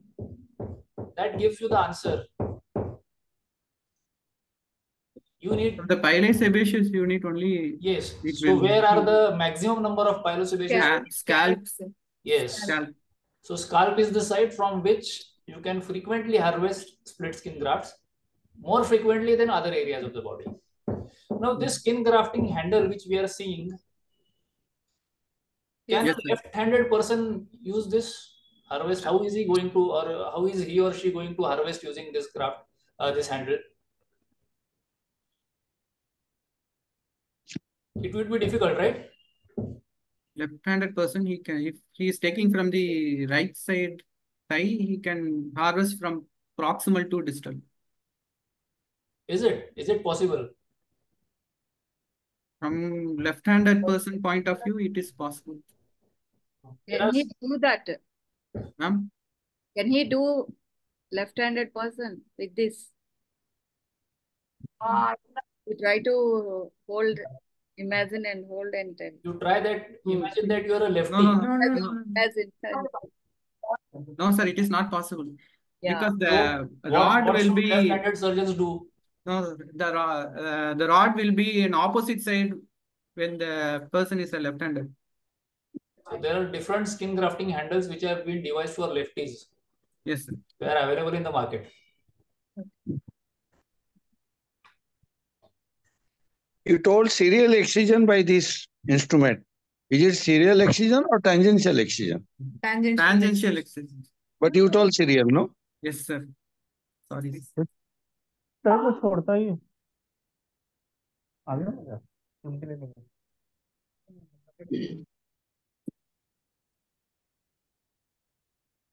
So after skin grafting, the skin grafted areas tend to hyperpigment, isn't it? Especially if you have done a skin grafting over face. Yes, sir. Why is that so?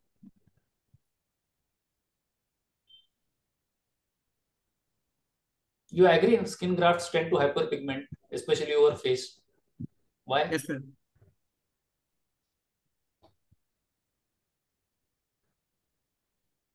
Okay, what can you do to avoid it?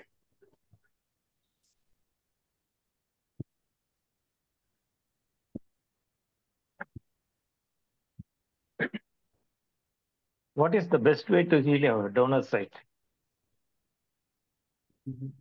Sir? What is the best way to heal a donor site?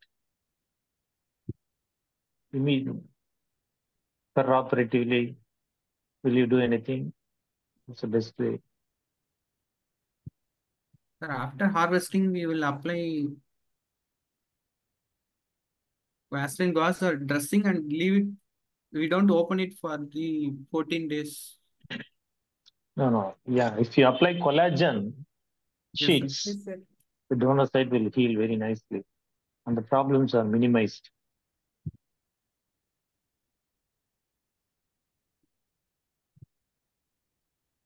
So how will you avoid hyperpigmentation? Sir was asking. If it is a full thick graph,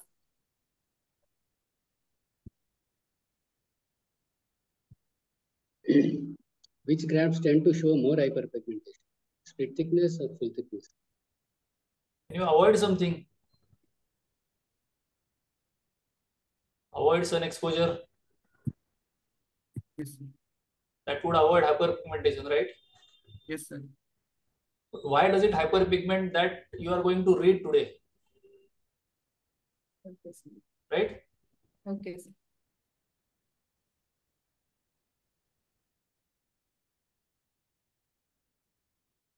Can you take the skin graft from the abdomen with this instrument?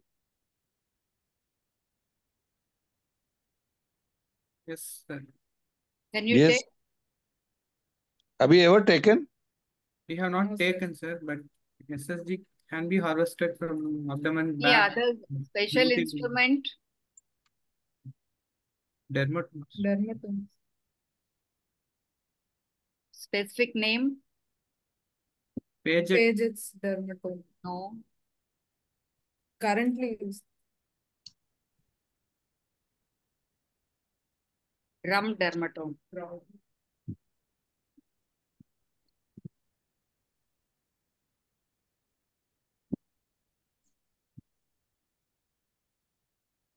So if you have a baby of 2 days with raw area, maybe congenital aplasia cutis, how will you manage her? How will you manage the baby? I mean to say the raw area, 2 days old baby.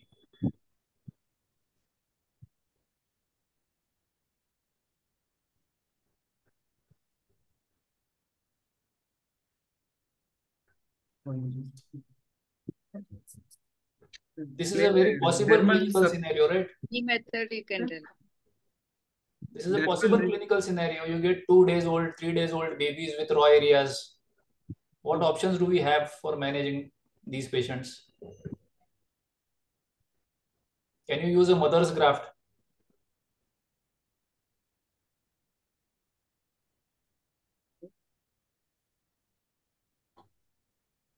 What are the legalities involved in it?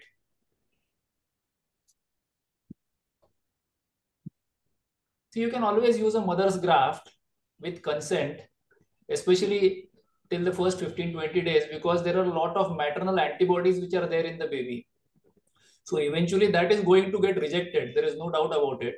But the time frame with which it gets rejected is definitely prolonged as compared to other clinical scenarios.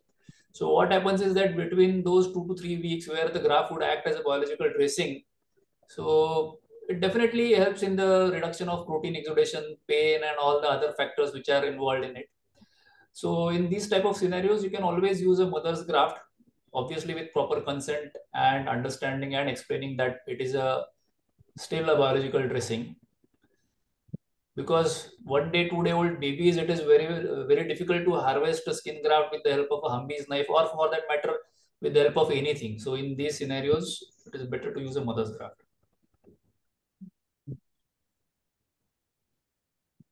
How many times you can take skin graft from one area or one place from the thigh?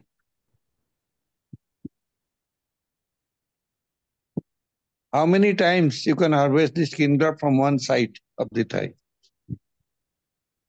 We can take multiple times, sir. After How many times? intervals. How many times? 5, 10, 15, 20? What will happen if you, as you go on harvesting repeatedly the skin graft from the same site? Dermal thickness will get decreased and stem cells and will also get decreased. So you cannot take so many times, isn't it? So preferably how many times? Is it two numerical or single numerical? Yes. Single.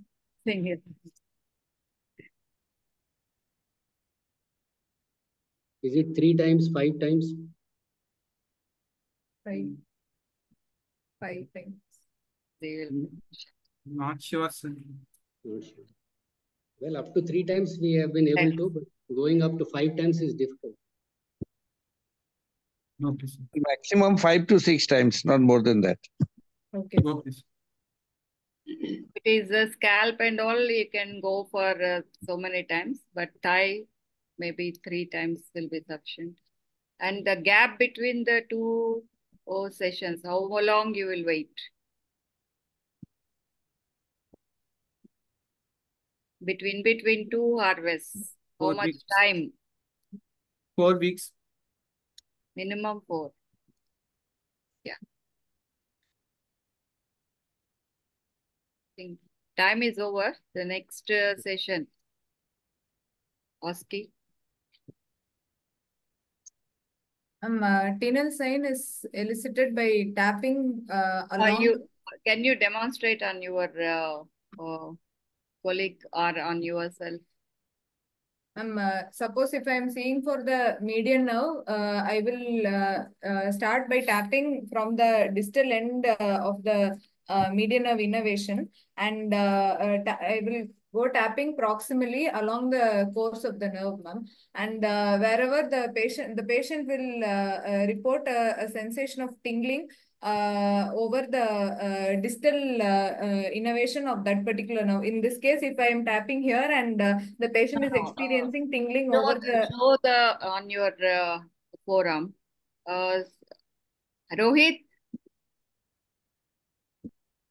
Rohit, stop screen sharing. 1 minute, ma'am. Yes. You correctly demonstrate stepwise how you do elicit Tinel's test.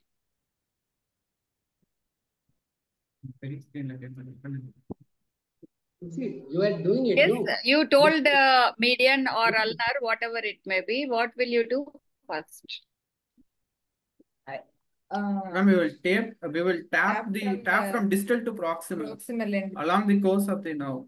The patient, if at all there is a nerve injury, patient may feel needles and pin sensation over the distal area. Will you explain anything or no? Before doing that, will you explain to the patient anything? Will you explain anything to the patient, or you Yes, just ma'am, go yes, ahead ma'am. I will explain to what I am going to do in to a the patient. systematic way, you tell this. Okay, ma'am. So this is important. That's the why we kept in OSCE question. Okay. Yeah. So first I will explain to the patient what I am going to do. And I will explain the procedure, and I will explain what the patient has will perceive and what I am looking for. And Nishar is your patient. Ma'am, they will inform the patient. What is the brief? Ma'am, we will first inform the patient that we have to do this test we are suspecting the nerve injuries. So we will do the test by tapping along the course. While tapping along the course of the nerve, he may feel electric shock-like sensation at the site of injury. More at the site of injury, and the sensation will start distally also. So while tapping from distal to proximal, he may feel the more electric shock-like sensation that we have to explain. He has to tell when the sensation starts, when the sensation becomes maximum, and when this electrical sensation fades off. How do you infer the findings? How will you infer the findings? Oh, what is the analysis and inference you give? We can it has two inference. One, it is whether the Tinel sign is static, or it is progressive. What is meant by static? Static means the Tinel sign will be at the site of injury itself. It won't progress distally. So it signifies that there is no nerve regeneration. Okay. So if patient says that first time I felt this electric shock sensation proximally, now I'm feeling somewhat distally, it signifies that the nerve is regenerating and the innervation is going on. So we again, we have to insist the patient that this regeneration will take this much of time, like 1 millimeter per day. So to reach the distal tip of the finger, it will take some more time. This we have to explain. What will you call this? Where it is found that the sensations or the shock-like wave are being moving, rather it's moving distally over a period of time. What do you call that? Advancing tendon. Advancing, progressing, what do you call it? Okay, there is another situation. You find that on follow-up, compared to the previous inference, this time the shock wave is felt distally, yes, but at the same time, there is a lot of hyperesthesia at the site of surgery. Repair also. So what is your inference?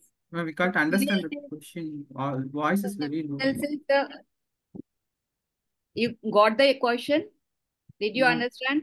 No. If in follow-up period, tendons is the advancing, but you get the sensation even at the repair site. So what is your inference?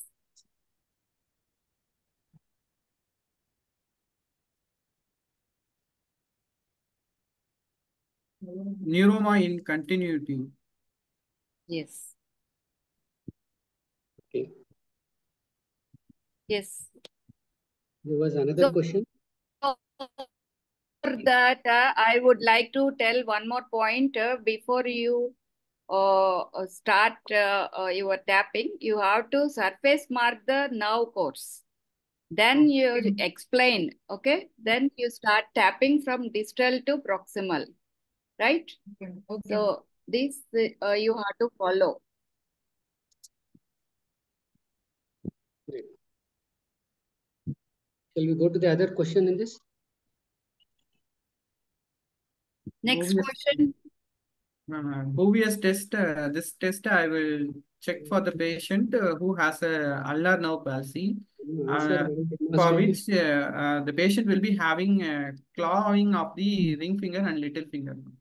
Patient can't able to extend his ring and little fingers at MCP joints and the interphalangeal joints.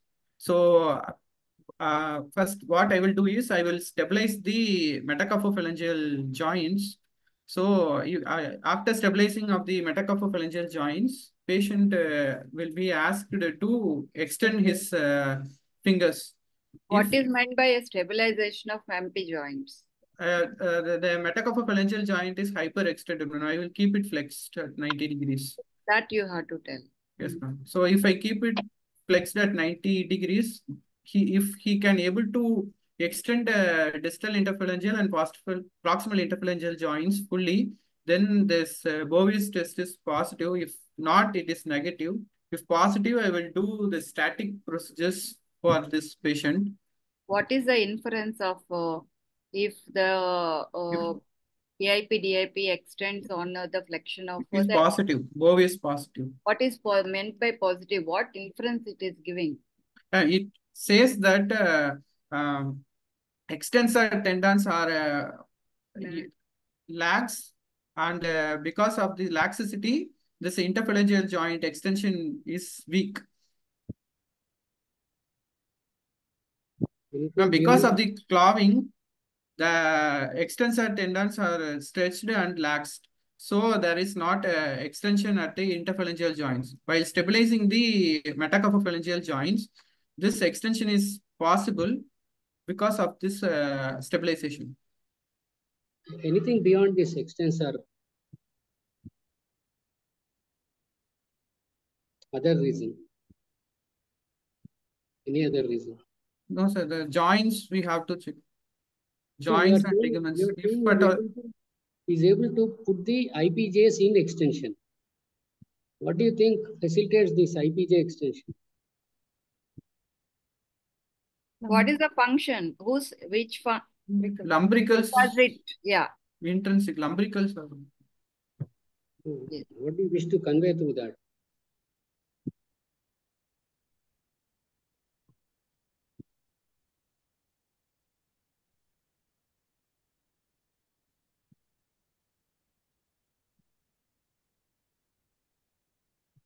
Suppose Bouvet's is negative, what do you wish to do? You said Sir, Bouvet's is positive, you wish to do a static procedure, right? yes, sir. Provided Bouvet's is negative, what do you do? Sir, if the patient is not able to extend even with the metacarpophalangeal joints flex, then we will do a T-node assist test, sir. So that we will flex the wrist and then see if the patient is able to extend the IPJ of the fingers, sir. So this will indicate that there is flexor tendon shortening. There is a component of flexor tendon shortening also that is involved, sir. Even even in that, if the patient is not able to completely extend, then I will suspect a joint pathology also, sir. Now, with these inferences through the Bouvet's test, how would you modify your management? Sir, if the Bouvet's test is positive, then I will go for a static procedure, sir. But even if it is negative, then I will prefer to go for a dynamic procedure, sir. What do you mean by dynamic procedure? Like, sorry, in static procedures, we do What do you mean by dynamic procedure? What are you energizing? The dynamic procedure is it acts on both all the joints. The tendon transfer will act on all the joints. Which joints? IPJs? IPJ. Okay. Which of these tendons, so as to say, are facilitating extension of IPJs? Lumbricals. Only lumbricals. Lumbricals and introtate through the lateral band, sir. Sir, allotted time is over, sir. We move to the next. Yes, diagnosis, counsel, management, advantages, disadvantages, various procedures.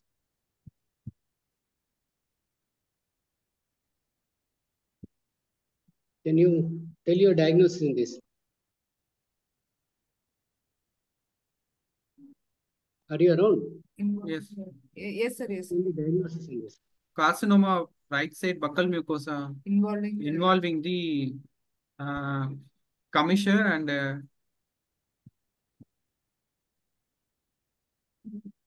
involving the commissure.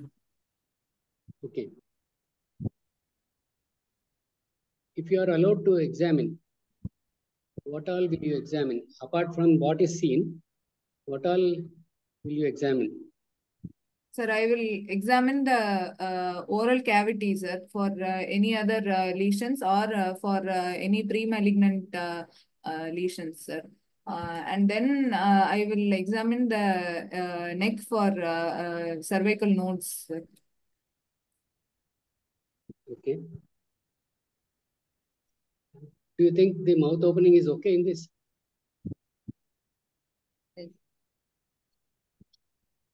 Yes. Yes. Yes. Okay. Suppose it is node negative. Yes, sir. How will you counsel? How will you manage? Sir, if the node is negative, first of all, we will explain the patient that it is a malignant lesions involving the oral cavity. And there are possibilities that it might spread to other parts of the body like aerodigestive tract also.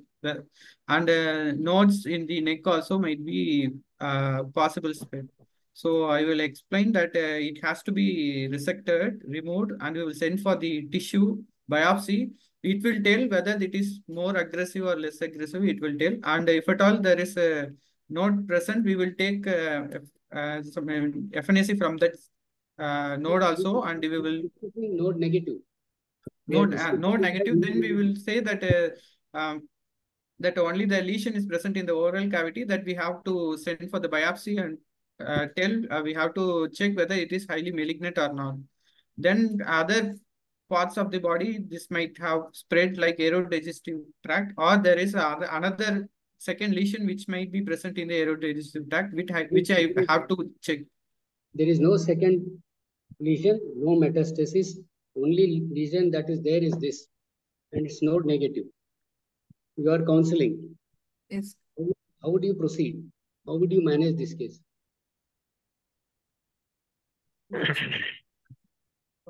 Won't you tell where you are going to take the flap or regarding facial asymmetry, anything like that? Sir, first I will tell the patient that there will be this has to be excised with margins, and hence there will be a defect in the oral mucosa as well as involving the commissure and the skin, sir. Depending upon the induration or depth of invasion, we might have to remove I might have to remove the skin also, sir. So I will tell him that there will be a defect of this size, and that has to be resurfaced with the skin, sir. So skin and mucosa has to be replaced with the replacement of the commissure also. So I will prefer to do a laterally based folded forehead flap for this patient, sir. Okay. Suppose in this case, skin also has been removed. Would your laterally based forehead flap enable cover of skin as well? Yes, sir. Yes, sir, We it can will give be it folded. folded forehead flaps. Folded forehead flap to provide resurfacement of the mucosa, the commissure, and then the skin as well. How you want to plan it? No, in the first instance, are you sure that the forehead flap will enable provision of skin cover as well? Standard forehead? Yes, Or Yes, ma'am. Standard any modification? Any modification? Will the length and reach will be sufficient if you take a standard forehead? Yes, ma'am, it will be sufficient. It will be based on this one-sided superficial temporal artery. So it will be sufficient, and it can be also folded to reconstruct the commissure and both the linings. Have you heard of extended forehead flap? So what is the limit of standard forehead? Where will you stop?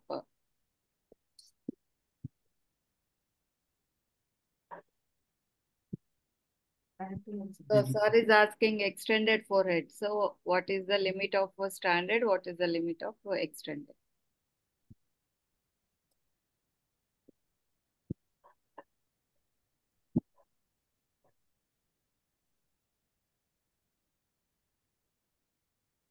The distal part of your forehead flap, is it going to go in the mucosa or is it going to come in the skin? Distal part for the mucosa. Are you planning to take your forehead flap above the skin, or you are going to tunnel it above the zygoma or below the zygoma? As a pedicled forehead flap, sir. Above Yeah, the skin. pedicled forehead Above the flap. skin. Above the skin. Pedicled. So you will be dividing it at 3 weeks. Yes, sir. Any other options?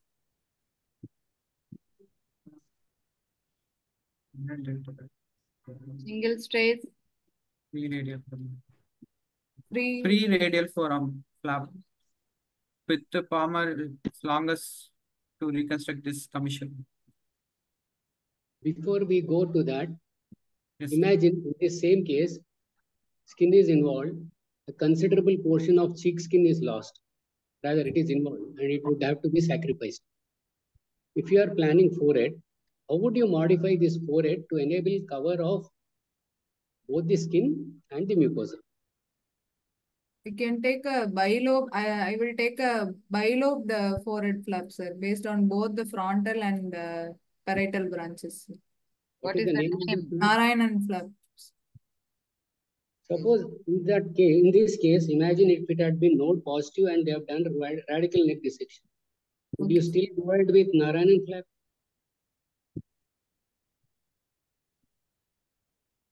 Yes, sir. Suppose What is the disadvantage? in this same case, if it had been node positive and the oncologist has done radical neck dissection, would you still contemplate and plan and do a Narayanan flap?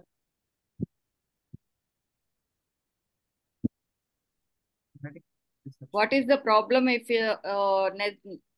you plan this flap when neck dissection is done? What all you remove in neck dissection? Level 1 to 5 nodes, ma'am. Agreed. Apart from node, what else do we remove in radical neck? Submandibular gland. Radical. You listen what is asked. Radical neck dissection means sternomastoid, internal jugular vein, and spinal axillary nerve will also be removed. Now, will you still contemplate doing Narayanan flap, having had the internal jugular removed? Venous. Yeah. Venous problem. Venous problem. Right, madam was asking other plans for this.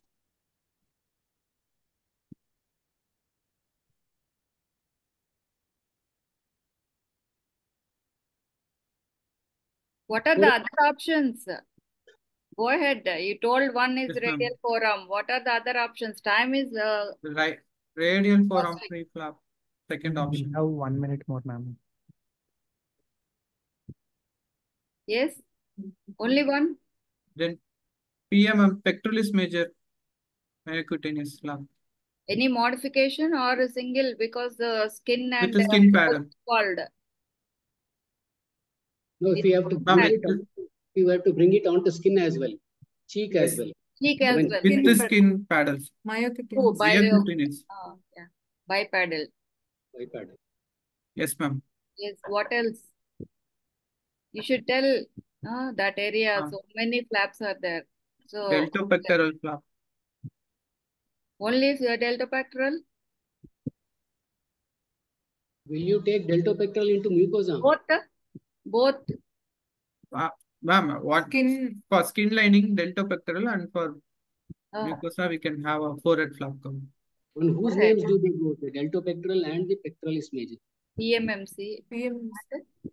On whose name does it go? PMMC and the deltopectoral. Names. Who described? Ma'am, deltopectoral is described by Bakamjian. Yes. Fine. Pectoralis major. Pectoralis major.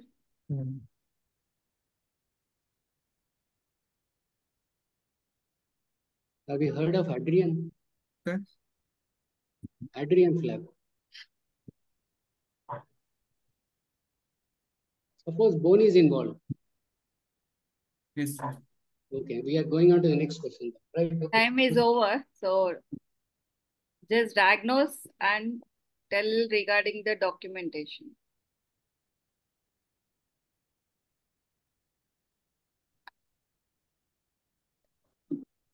Question is, how will you document all the aspects related to this injury? What it is actually? Electrical burns injury involving bilateral hand, abdomen, and chest wall. I will document the time of injury and the type of electrical burn injury, the source, whether it is high tension or low tension burn, and the What time. you feel with the findings? Okay, proceed. The findings are the patient has full thickness burn injury over the right chest wall in the anterolateral aspect, extending up to the axilla and also to the anterior wall of right abdomen. And patient has gangrene of all the fingers of left hand, extending up to the distal forearm level.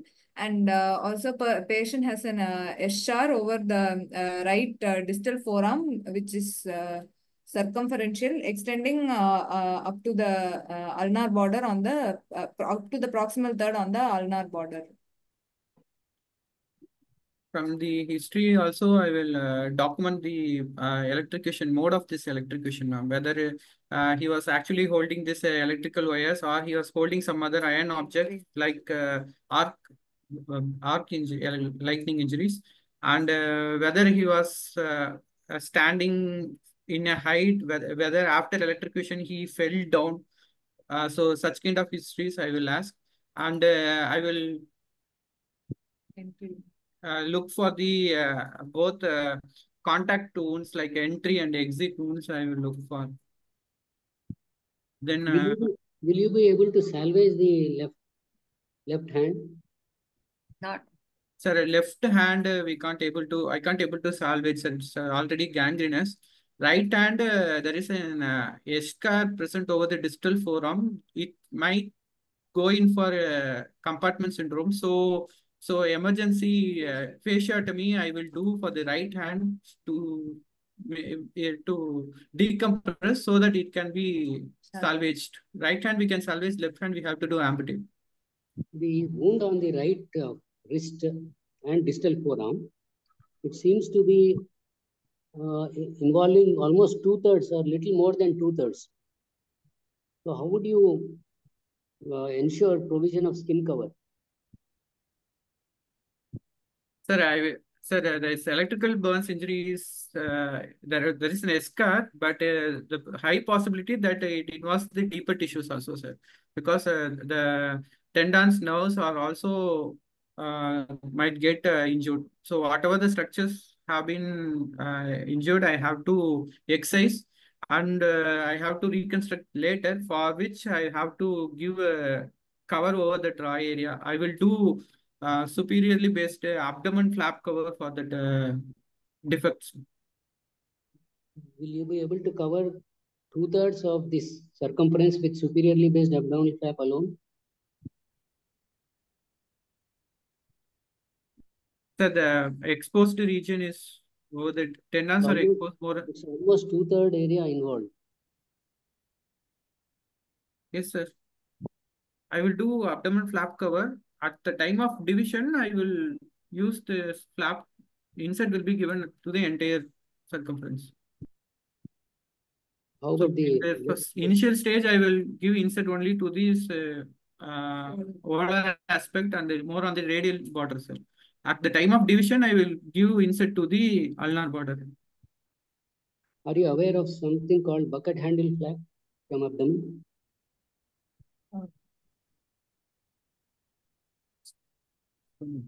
So both superiorly based and inferiorly based flaps, abdomen flap can be given, sir. For the volar side, superiorly based, and for the dorsal side, inferiorly based abdomen flap can be given. Instead, just place it under a bucket hand flap, and later in stages, adapt delays separately for superiorly based flap, and then separately another few for the inferiorly based. Okay, how about the chest wall? Bipedical flap. Okay. Right. Superior Right. contact will be there, inferior contact. You will pass the hand underneath the flap, and later on you will superiorly and inferiorly do the delays. Okay. How about the chest Or wall? there are flaps like groin hypogastric to cover the both, and paraumbilical also you can take a large flaps. What is the legal implication of documentation as an expert in medical legal case? How do you stand in the court of law on favor of the patient or in the against the patient also? Your documentation will be important in there. What will you do when any case like this comes? First thing what you should do? I will admit the patient. I will make a AR entry. Yes. Medical legal. Medical number. Yes. MLC number. And even you have to inform. See, so many wounds, high voltage electrical burns, isn't it? Yes, ma'am. Will you assure the life of the patient? No, ma'am. Then what you are supposed to do? Then, ma'am, we will also explain that only the we can able to see only the external injuries. There are high possibilities that there are cardiac problems also will be there, and In the court of law, as an expert, what Yes, you have to brief. And before that, counseling, how you do it to the patient? What you will tell that it has to be, this part has to be taken off. Otherwise, your life is at risk. So those consents are very important for doing an amputation. What type of amputation you will be contemplating in this patient? That left limb, no? guillotine, below elbow, guillotine amputation of the. Why you do guillotine? Sir, we can't be sure that the skin viability of and tissue viability of that left forearm, sir. If we close the stump, we don't know how much skin will be viable, or it may get progressively Skin or some other tissues which is affecting elective burns and nephrotoxic problems. Which tissue is mostly affected? A later on patient will have a nephrotoxic. Yeah. Yes. So that you have to explain in documentation. And in court of law, you will be asked for an expert opinion that why you have done an amputation. How you will explain it?